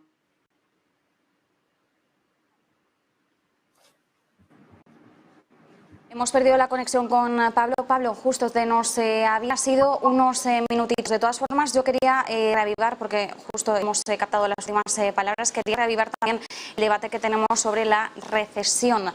Porque cuando estábamos escuchando la rueda de prensa o escuchando los fragmentos, José Luis y yo debatíamos sobre el hecho de que Lagarde ha insistido en que en estos momentos en el escenario no está contemplando el Banco Central Europeo realmente esa recesión. Hemos estado dando muchas vueltas en los últimos meses con los términos estanflación, recesión, desaceleración económica. Sí ha insistido en que estamos viendo una desaceleración en el crecimiento del continente, del conjunto de la Unión Europea, pero ¿hasta qué punto realmente no es recesión a lo que nos estamos abocando? Porque es un escenario que los mercados, no sé hasta qué punto lo tienen descontado, pero forma parte de un escenario que está en precio. No, yo creo que no está en precio para nada. Evidentemente, vamos, es muy fácil lograrlo en términos de Estados Unidos, ¿no? Y en ninguna recesión de Estados Unidos del último siglo hemos pasado por una recesión, sí que ha habido una caída sustancial de los beneficios empresariales. A día de hoy todavía se cotiza que los beneficios empresariales de los próximos trimestres van a ser más altos que los que había pronosticados a principios de año. Los analistas, hay una cesta de 25 analistas de estrategas, están hablando todos de 4.500, 4.700 de objetivo para fin de año en el S&P. Por tanto, dices, ¿tú crees que hemos visto? Digo, no, ni siquiera hemos visto los outflows en equity, hemos visto outflows o salidas netas en la renta fija, pero no en la renta variable. Por tanto, dices, ¿está en precio? No. Puede que no ocurra, pero la probabilidad de que ocurra cada vez es mayor porque la inflación no ha remitido todavía, porque está lejísimos del objetivo que tenemos que cumplir y porque los bancos centrales se han cambiado la chaqueta y han empezado a aplicar políticas monetarias restrictivas, ¿no? Con lo cual, dices, ¿crees que si las cosas se tuercen y finalmente entramos en recesión, los mercados van a sufrir más? Digo, sí, creo que van a sufrir mucho más, claro, porque además hay un factor que diferencia esta crisis, al menos a día de hoy, de otras crisis, y es que antes la normalización se había producido ya. Por ejemplo, en 2008 los tipos estaban a 5,25% en Estados Unidos antes de empezar la crisis y en el año 2000 estaban al 6,5%. Básicamente había munición para bajar los tipos y compensar el desastroso ciclo económico recesivo. A día de hoy, la preocupación por la inflación es tal que si hubiese una recesión en Estados Unidos a fin de año todavía nos pilla con inflaciones muy altas, con lo cual tal vez la reacción de la Fed va a ser más tardía y eso hace que se pueda profundizar en el efecto negativo en los mercados. José Luis. Bueno, yo te lo he dicho antes, yo creo que la economía se está desacelerando, eso es obvio. Yo lo que creo que en Europa, yo creo que Alemania va a caer en recesión a medida que avance el año 2023. En Estados Unidos, con un mercado laboral tan fuerte, la única indicación de recesión que no lo hace el Banco de la Reserva Federal de Atlanta, que ya ha estimado ya 2 trimestres de contracción de la actividad económica, ¿no? Pero a mí en Estados Unidos, antes de hablar de que entre en recesión, a mí me gustaría ver el mercado laboral. El mercado laboral está todavía fuerte porque a la hora de ver la economía se puede ver desde dos puntos de vista. Se puede ver desde el lado de la producción de los bienes y servicios, que es como lo está viendo el Banco de la Reserva Federal de Atlanta, o como lo ve el FED. El FED se está fijando sobre todo en el lado de los factores productivos y concretamente en el mercado laboral. Entonces ahora mismo el mercado laboral está fuerte. Esa es la razón por la que Bullard era tan salvaje y es la razón por la que ellos quieren dar. Ellos dicen, como tengo un mercado laboral muy fuerte, yo subo los tipos de interés agresivamente hasta que el mercado laboral ceda. Entonces, hasta que no vean que los ingresos de los trabajadores disminuyen, pues ellos van a ser proclives a pensar que todavía no va a haber desaceleración, no va a haber recesión. Por lo tanto, yo creo que para Europa, yo creo que vamos a caer, de momento vamos a considerar una recesión suave, como he dicho anteriormente, y para Estados Unidos necesitamos más información, pero yo creo que muy probablemente lo tendremos que ir viendo. A medida que pase el año, veremos que se va enfriando, pero yo creo que va a ser una recesión no profunda, ¿de acuerdo? Eso es lo que yo espero, deseo, y para el año 2023. Vale, ¿te puedo compartir otra pantalla? Sí. Fenomenal. Mirad.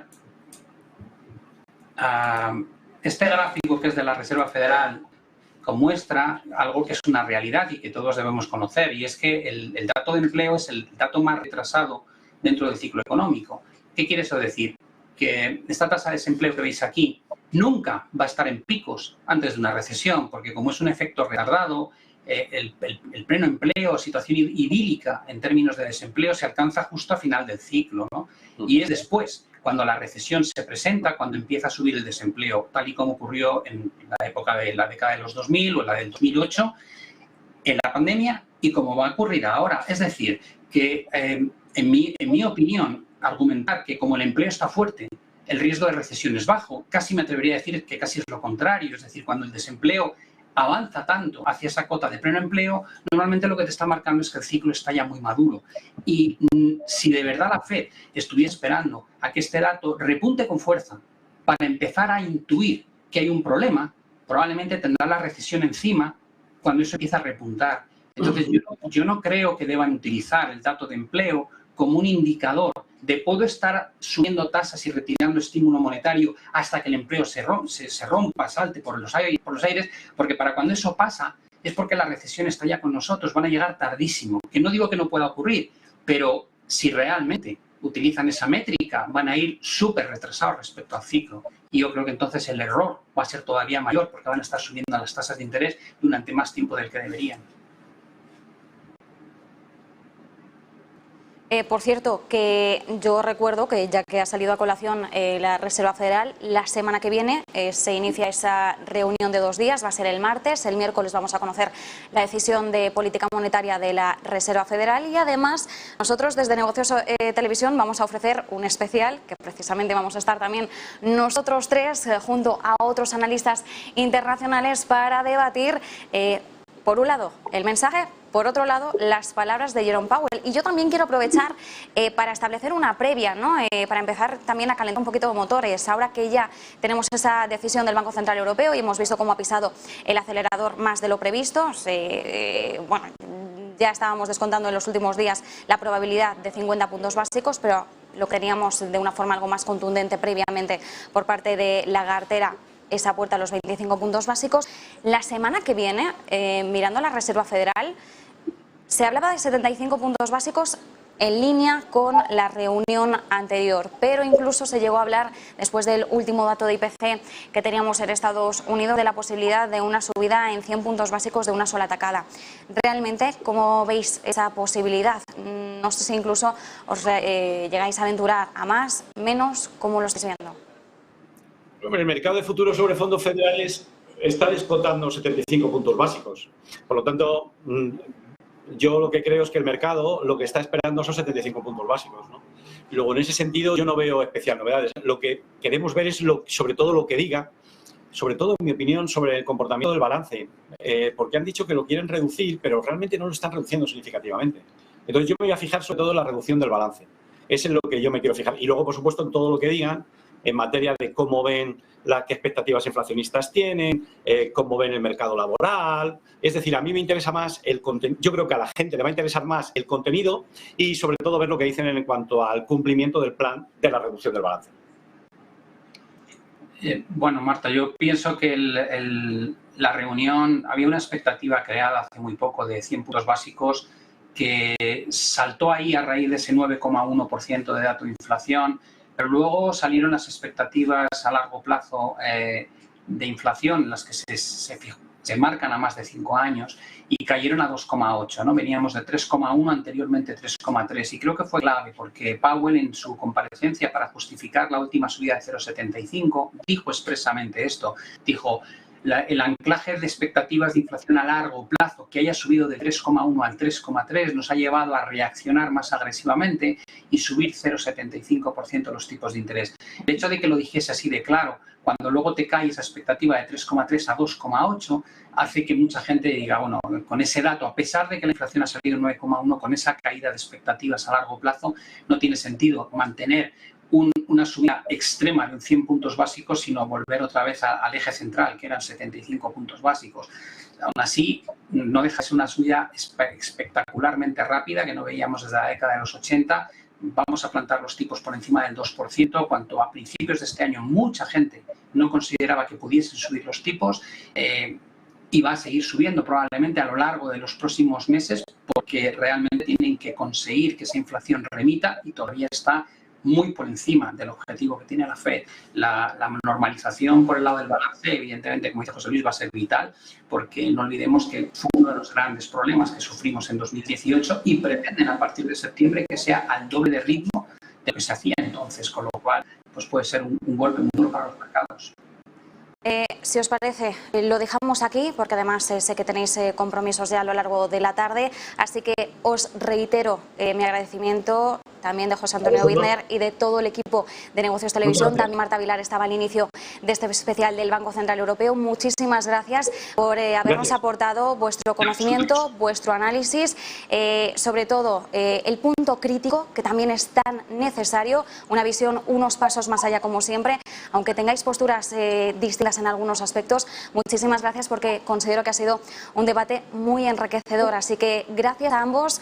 Pablo Gil, jefe de estrategia de XTB, José Luis Cava, analista independiente. Nosotros volveremos prontito con vosotros, pero con el dúo dinámico volveremos a partir de la semana que viene en ese especial de la Reserva Federal. Así que muchísimas gracias a ambos. Gracias. Que vaya muy bien. Adiós, Pablo. Adiós, Marta. Que paséis buen día. Hasta luego, José Luis. Igualmente. Igualmente. Nosotros vamos a aprovechar para hacer una breve pausa y volvemos enseguida. Y, por supuesto, seguiremos analizando aquí en Rolling Stocks la decisión de política monetaria de tipos de interés del Banco Central Europeo. Seguiremos, que seguimos aquí hasta las 6 de la tarde. No se muevan.